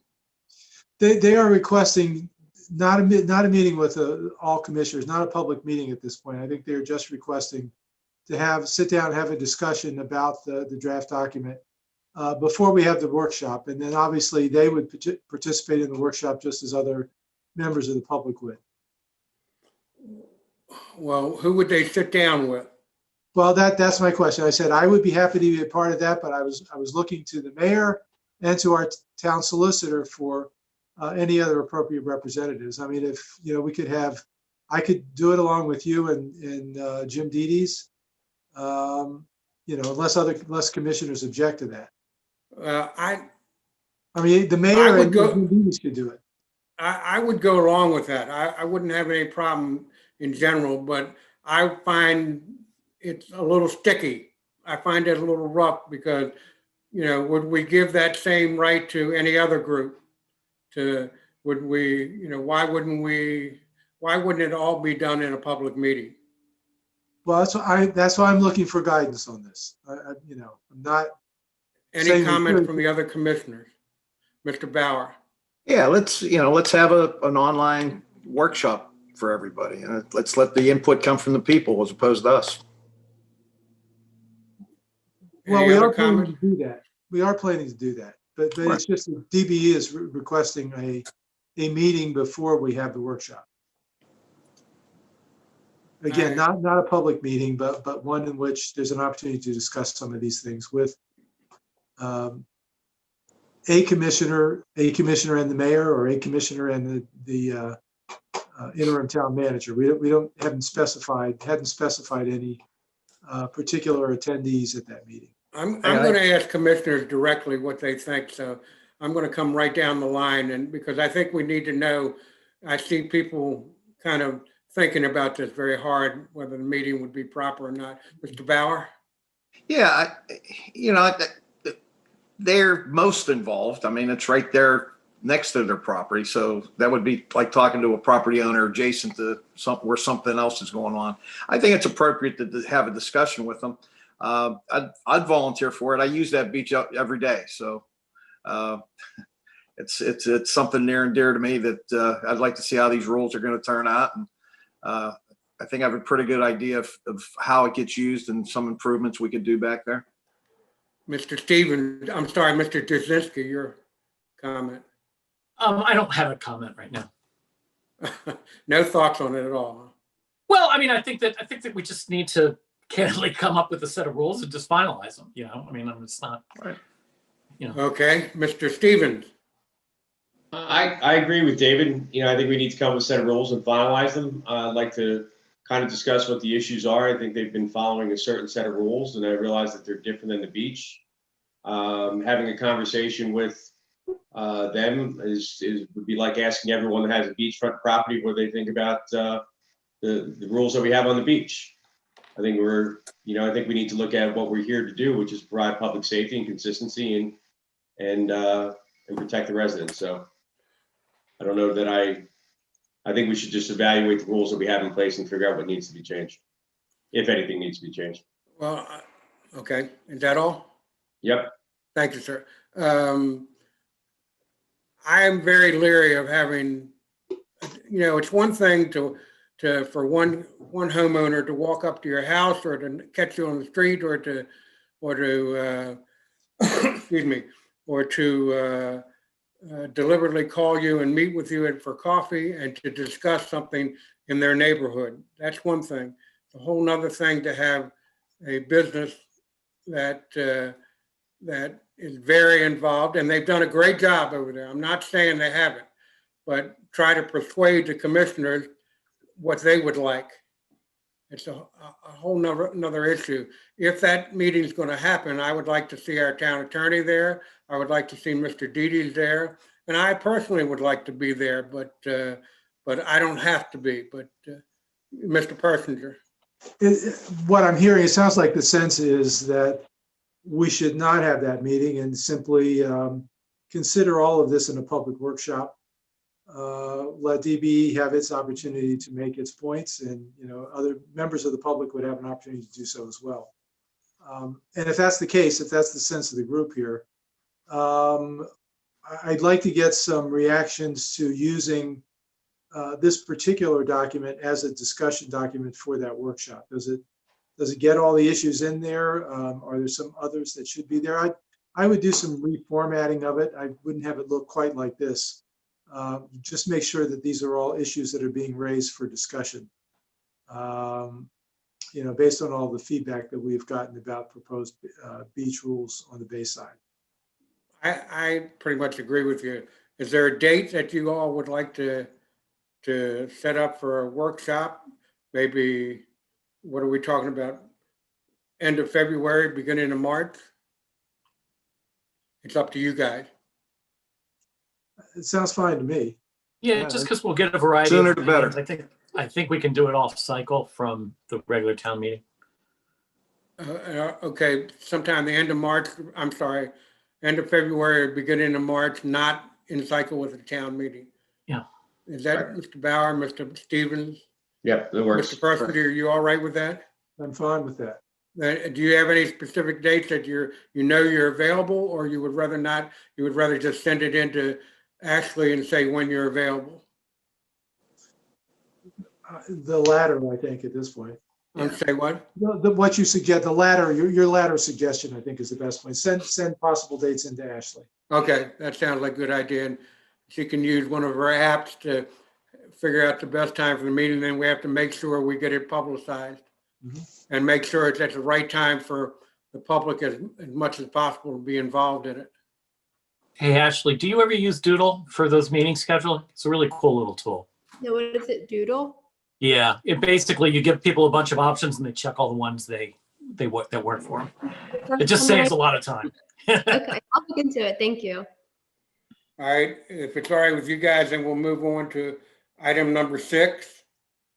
Discussion. I'll keep this brief, guys. This is mine. So can you I assume you can recognize me. Is that all right, Dale?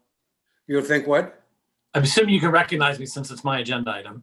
Go right ahead. Okay, I just wanted to be sure. I'll keep this quick, guys, because I didn't want to do a vote, but I wanted to get a sense from you guys. So I was talking to one of the business owners in town. They had a real tough summer, and saying, we're open. What else can we do, to help you? And the feedback I got was the fact that the only parking by the hour is the metered parking, which is in short supply in the town, really causes a problem when a patron wants to patronize a business and they've got to pay the permit fee, the daily permit fee for 24 hours when they want to be there for an hour or two.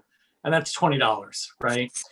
And so I started thinking about it. I worked with Jim and Merle in town to determine if Park Mobile could support in the currently the zone parking, not the metered parking, could support something different. And the bottom line is the Park Mobile app will support whatever we want to do. We could do it like an hour, 2 hours, 4 hours, and allow people, instead of having to pay the full permit fee, to pay for something that's more appropriate for their length of use. I'm certainly open to ideas, and we can have a discuss and vote in another meeting. But what my thought process was is we just do a trial for this summer only. It has to be something we obviously approved by a motion. To say that right now it's $20 peak weekend permit on Friday and Saturdays, that we update the Park Mobile option and allow people a 4-hour option for $12, which is the same price as the meters cost, and just help business owners who have patrons coming in who want to be able to park and not have to pay $20 for parking. And I just wanted to get people's thoughts on that. It could impact revenue a bit. Some people may not bother the $20 permit. It could also increase it positively if some people park who otherwise wouldn't bother with it because they don't want to pay $20. Dave, guys, question. Mr. Jasinski, question: would it end up be a net loss for the town?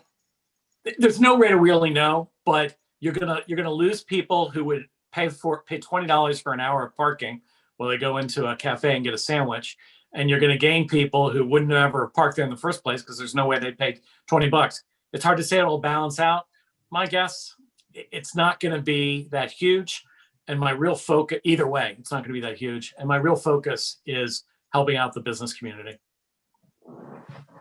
Any comments from Commissioner Persinger? Yeah, I think it's a good idea. I've been talking for, a couple of years now about ways to encourage turnover in parking. I think we have too many areas where you park your car, you've got a parking pass, and you just stay there forever. It would just be better to have people have an opportunity to get in and park for a few hours, and then you actually may generate more revenue by increasing turnover. So I think it's a good idea worth exploring. I just, I'm really worried about the budget consistently. So after this year, what we went through, anything can happen. So I'm for helping the businesses. I'm for the turnover. I think that's a great idea. Rehoboth has gone in and out of that possibility on Rehoboth Avenue a number of times, but I'm just not sure about, unintended consequences. Mr. Stevens, you had your hand up. No, I think it's a great idea. I've heard that complaint numerous times from friends or family members that have driven in town to meet us and to go to some restaurants and parked on the wrong street and couldn't believe that it cost $20 to go to have dinner at one of the restaurants. I would encourage something that's more of a, it's a 2-hour, 4-hour all day where, somebody can come in and just spend a few dollars to have dinner versus spending 20. So I think it's a great idea, David. Good. So Mr. Jasinski, you'll be talking with Jim and Merle about this? Yeah, for our next meeting, I'll have a language for something for us to vote on. Yeah. Yeah, and we should, Jim, for the next meeting, we should also get comments, like I say, up front from you and Merle about, how it'll affect the budget. So I'm sure David will anyway, but excuse me. So yeah, I will caution you guys. I don't think we can give you a hard number, Dale, because I understand that. Because we can't predict human behavior. You know what I mean? Yeah, but you can predict what we're getting now, But anyway, you understand where I'm coming from, worrying about the end. Absolutely. Yeah, I absolutely am. And I'm proposing this as a 1-year trial, right? Not a permanent thing.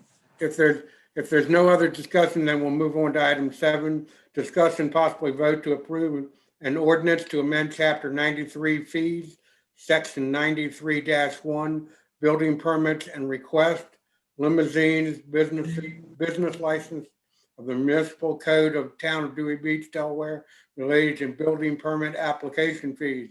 And this is something that was requested by Mr. Persinger. I'll turn to him. Well, it wasn't, I requested this item only because at the last meeting, we discussed this right at the end of the meeting, that we had provisions on the books that required an application fee when you came in to apply for a building permit. And I believe the current language is $50 for a project that's less than $5,000. And for any project 5,000 or more, it's a $150 fee, which for a project of $5,000 in effect doubles the fee. And it's even worse. Well, it can be just as bad for a smaller project. So I just drafted something here as kind of as a straw man that we can consider here. And I raised the threshold to $10,000 so that you would not pay any application fee at all for a project less than $10,000, and would pay a fee of $150 for a project that's $10,000 or more, thinking that we don't want to discourage people from applying for building permits, even for small projects. It is a revenue stream we want to preserve. Right. And that, it may make some sense for a more complex project to charge the application fee because there may be some additional work that's involved at the town staff level. Is $10,000 the right threshold? I don't know. You could move it to 15,000. You could move it to 20,000. I'm not sure what the right number is. Or, we could simply discard this whole thing at all and just delete the whole provision and just let, the revenue stream be solely building permits, the building permit percentage that we would get. We could just write it off and say that again. Well, we could just eliminate the application fee altogether, just eliminate that provision and just write that potential revenue stream off. Mr. Stevens, you had comment. Yeah, the concept behind having a application fees to offset the labor costs of processing the application and to move it. That's how those things came into order. The question I would ask to Jim Dedes is what percentage of applications actually result in permits? Like, I'm is sorry, I there- didn't catch the last, No, your last part. Yeah, what percentage of applications result in permits? Like, is it a 90% of people that actually submit for an application actually move forward with the permitting process? I would say probably 95% of applications we process. Now, given that high number of people that are completing the We rarely transactions, reject. yeah, I mean, I would fall in favor of Gary and what Gary just mentioned of eliminating it completely as a nuisance, knowing that we haven't necessarily relied upon it and we want people to come in and follow the permitting process. And I think if you had a $25 or $50, I think it's going to prevent people from, I'm not saying necessarily being honest, but complying with the rule. So I'd be in favor of eliminating it completely. Is there any other comments from anybody? Yeah, I agree with Bill. Bauer and then Mr. Yeah, and if 95% of these are turning into permits anyhow, I mean, it's, what are we getting for that? That's a small number. I mean, it doesn't look like there's a lot of revenue involved there. So I like just the permit fee, the percentage, and just move on from there. Mr. Jazinski. First is a question for Jim. For large permits, is there a fair amount of wasted work where people apply for permits, then they come back and they could kind of do a different one, and there's just a huge labor effort for large complex projects? I would say for new homes and a large commercial, it does take time. And I don't get involved as much as certainly our building inspector does. Right. And she'll spend, a couple, 2 or 3 hours going over to make sure that the plans comply with all of our setbacks and our regulations.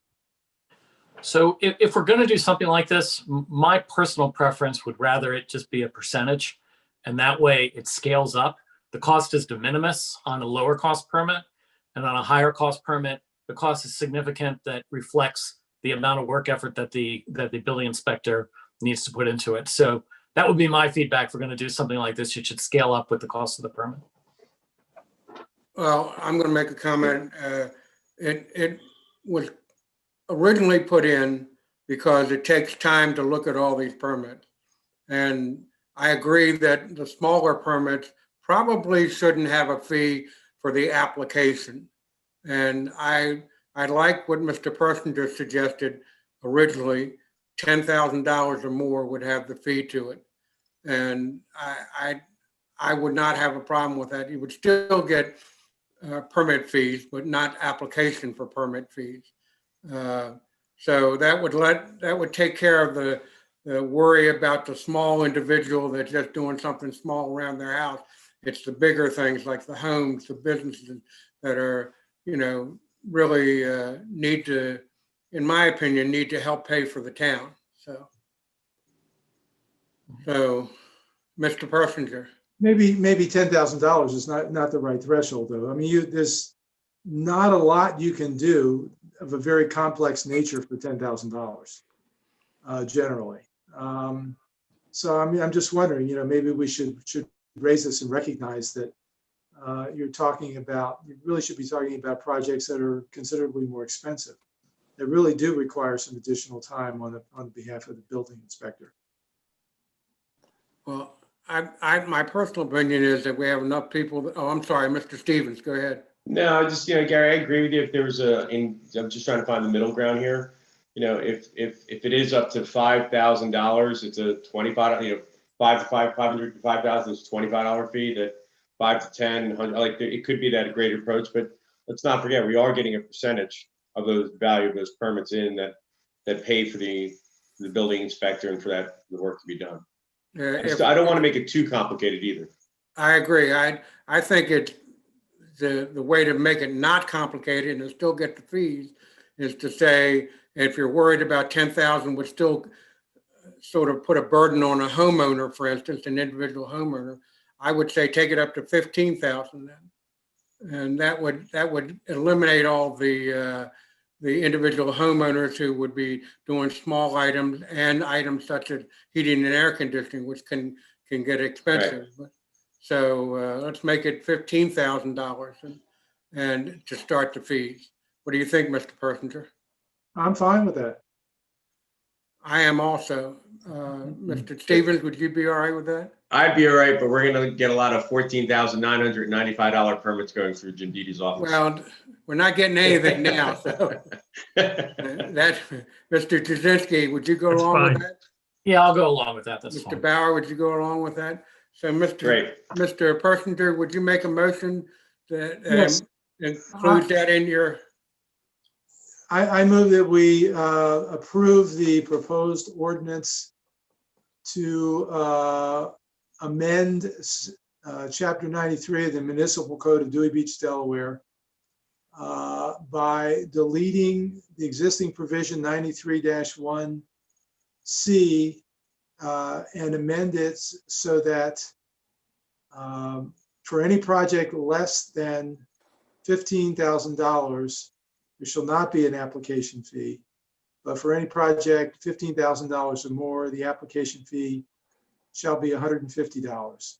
That application fee will begin on March 1, 2021. Is there a second for that? There's a second with Mr. Second. Stevens. Mr. Stevens seconded. Now, I just want to ask that because I just thought of something. Ashley, could you turn on your speaker, your mic? Listening, yes. No, that's all right. Is there anybody waiting on the line possibly to discuss this? No. No, okay, very good. So, Mr. Stevens just walked away. We did get Mr. one Dede? comment. We did get one comment that was sent in, and that was by Mr. Lodge, who felt that he didn't see any benefit or any amount of work or inspection. He just thought it is a simple fee. Gotcha. So he okay. was opposed to it. Thank you very much. So we're going to call the question then. Mr. Persinger, I vote aye. Mr. Stevens, Aye. Mr. Jazinski, Aye. Mr. Bauer. Your You're on- mic, you're on Mr. mute. Bauer, your mic. Aye. And Commissioner Mayor Cook votes aye also. Passes Yeah. unanimous. I Excuse me? I have Commissioner Persinger as making the motion. I did not catch who was the second. Or if there was a second. Mr. Stevens. No. Thank you. Thank you. Sorry, I should have said it. I forget you're writing while we're talking. I forget about that. We review the December 2020 financials. Jim Dede. Okay. So far, so good. Which is good news. Revenue that we expected in December was $145,887. The actual revenue we received was $172,460. So we got an additional $26,593. Our expenses that we expected for December were $221,646. And the difference, the actual expenses were $203,778. So we were under budget by $17,870 on that. Year-to-date revenue, we expected $3.13 million. We got 3.18, so we had a difference of an additional 55,000 so far this year. Year-to-date expected revenues were 2.84. The actual were $2.81 million. So we're below expected so far by 25,000. So the differential in the expected overall was 289, and the actual year-to-date difference is 370. Jim, I'm sorry. It looks like, and Jim, I'm sorry. let me, Would you repeat that? I couldn't hear you. we expected $289,253 in revenue. And we actually, the total difference was around $370,000. So we're ahead. Not substantial, but we're ahead. Year-to-date expected set-asides were 167,000, and we actually put $226,981 set aside. So we're doing okay. We're certainly not in the worst situation getting into the old COVID, but it looks like our projections are we're going to run close to a balanced budget, but it looks like we're around $35,000 to $40,000 off of the 2021 approved budget. So right now, it looks like we're about $35,000 to $40,000 in the red. Yes. Mr. Stevens, wait a minute. Oh, Mr. Stevens had his hand up, and then Mr. Jazinski. It should be noted that one of the items on actual is depreciation of, if I remember correctly, 167,000. It wasn't budgeted. So we're actually ahead of the game on 289,523, which was the budget, to an actual 522,678. So what we have budgeted, we're actually $200 and almost $35,000 ahead of the game of what we had originally budgeted at the end of December. Mr. Jazinski. I just wanted to clarify for anyone listening, when our Mr. Didi said we're in the red, we're potentially less than where we budgeted, but we're still positive net income for the year, right, Mr. Right. Didi? Yeah. Yeah. So I just want to be clear that we're not operating at a deficit this year. That's not going to happen. I got you. Any other comments? Mr. Didi, then we're going to the next item, review and discuss fiscal year 2022 proposed town budget developments. And then Mr. Stevens might also have a comment after you, Mr. Didi. I'll be attending the meeting at 4:00.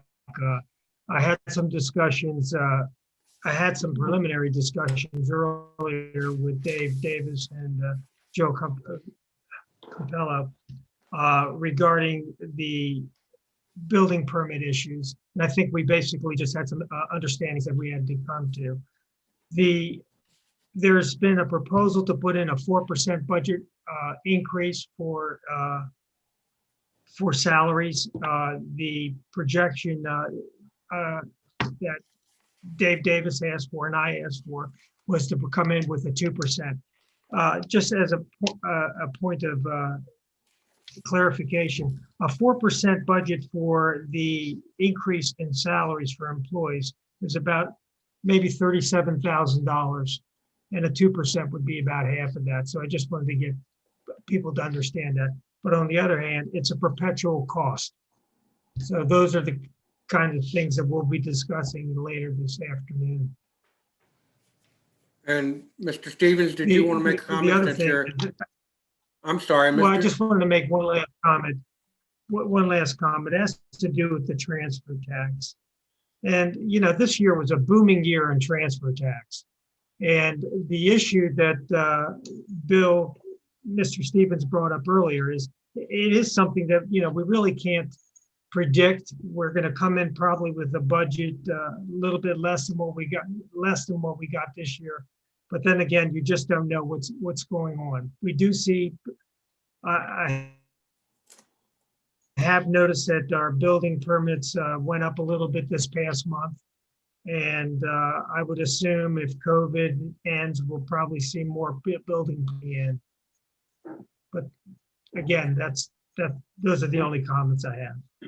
Okay, thank you. Mr. Stevens, did you, as liaison to the Budget and Finance, you want to make a comment? Yeah, just a few small comments. The Budget and Finance Committee is doing a really good job of not just looking at the financial statements historically and comparing. They're looking at the metrics that actually build to the financial statements. They're looking at how many homes are sold, what was the value of those homes, looking at how many parking tickets that have gone out, looking at how many building permits. So they're really doing what we needed them to do in terms of drilling down into the details. So I feel confident that what we'll get from them is something that's logical. My only comment in reviewing the budget is as I go through, I realize that we may be putting forth a negative, not a completely balanced budget because of 120,000, but I do think it's a timing issue with the transfer tax.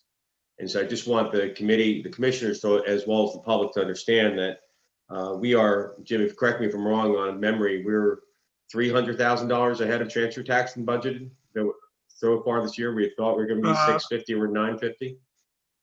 We are almost 196% above Right. our budget. And so it's a comment of the budget is a vehicle of looking at a snapshot in time, but I think what we're going to expect is to have a positive net income or a positive income flow this year and a slightly less next year until we get past COVID, until we can understand the revenue streams. That's just more of a comment to understand transfer tax may be lower than expected. Additionally, one of the things that in this budget was really looking at our code enforcement and making sure that we have enough code enforcement people on the streets and doing what we need to do to protect the town, as well as to look at it especially from a parking perspective. If I look at the metrics from in 2020, we had so far this year, I think we're at 3,600 parking tickets, which we're not going to have that many more. Versus roughly 7,000 in prior year. So we only had half of that parking ticket income come through. So I think focusing on the blocking and tackling and making sure that we give every opportunity for revenue, we should be Are you trying to say that they didn't get just better at parking, we just didn't enforce it, right? I think yes, I guess that's a better way of saying it, yeah. Mr. Mayor. Thank you, sir. You're welcome. Thank you very much, and thank you for your work with that committee. I personally appreciate it a great deal. Absolutely. Is there any other comments on this subject? If not, we'll move on to the next item. Yeah, I got a comment.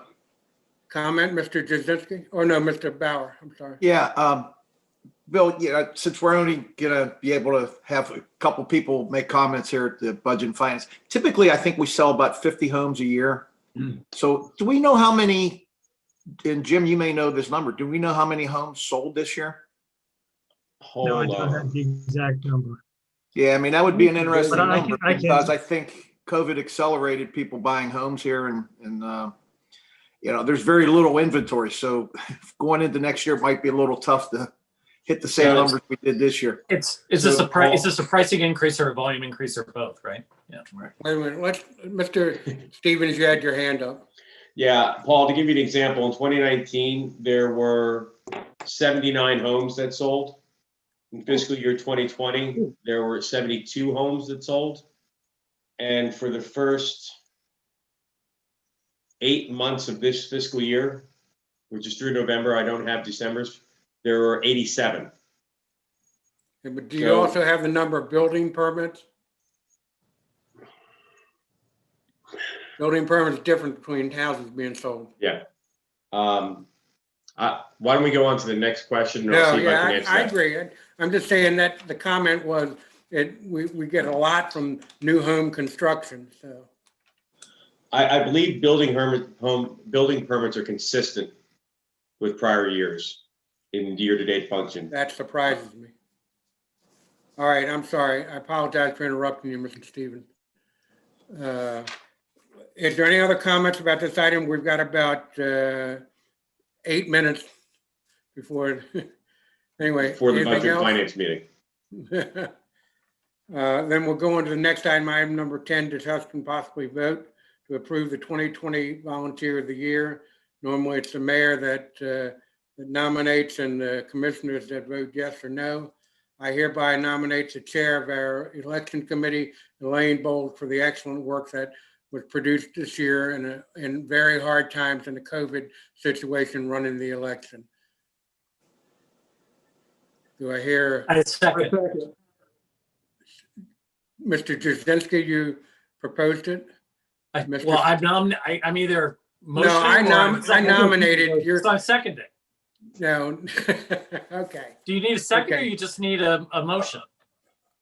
Okay, because I can't propose to vote as Okay, then I chairman. propose we vote on it. I propose, sorry, this is so complicated. I propose we And we vote on it. Then Elaine? Mr. Jasinski had the motion and Mr. Stevens had the second. Any other discussion? Mr. Persinger, your vote? I vote aye. Mr. Stevens, your vote. Aye. Mr. Jazinski, your vote. Aye. And Mr. Bauer, your vote. Aye. And I, as Mayor Commissioner, vote aye. That's unanimous. Thank you very much to Elaine Bold for her fine work as a volunteer and nomination and acceptance of Volunteer of the Year. Interim Town Manager, any comments? No, sir. Commissioner Bauer, any comments? No comments. Commissioner Jazinski, any comments? None. Mr. Persinger, any comments? No comments. Commissioner Stevens, any comments? No comments, sir. And no comments from the mayor. So do I hear a motion to adjourn? So Motion. moved. So moved by everybody. Is there a second? Second. Thank you Second, all. third, fourth, and fifth. I appreciate everything that you've done. Thank you all. Thank you all. Thank you, everybody. See you at the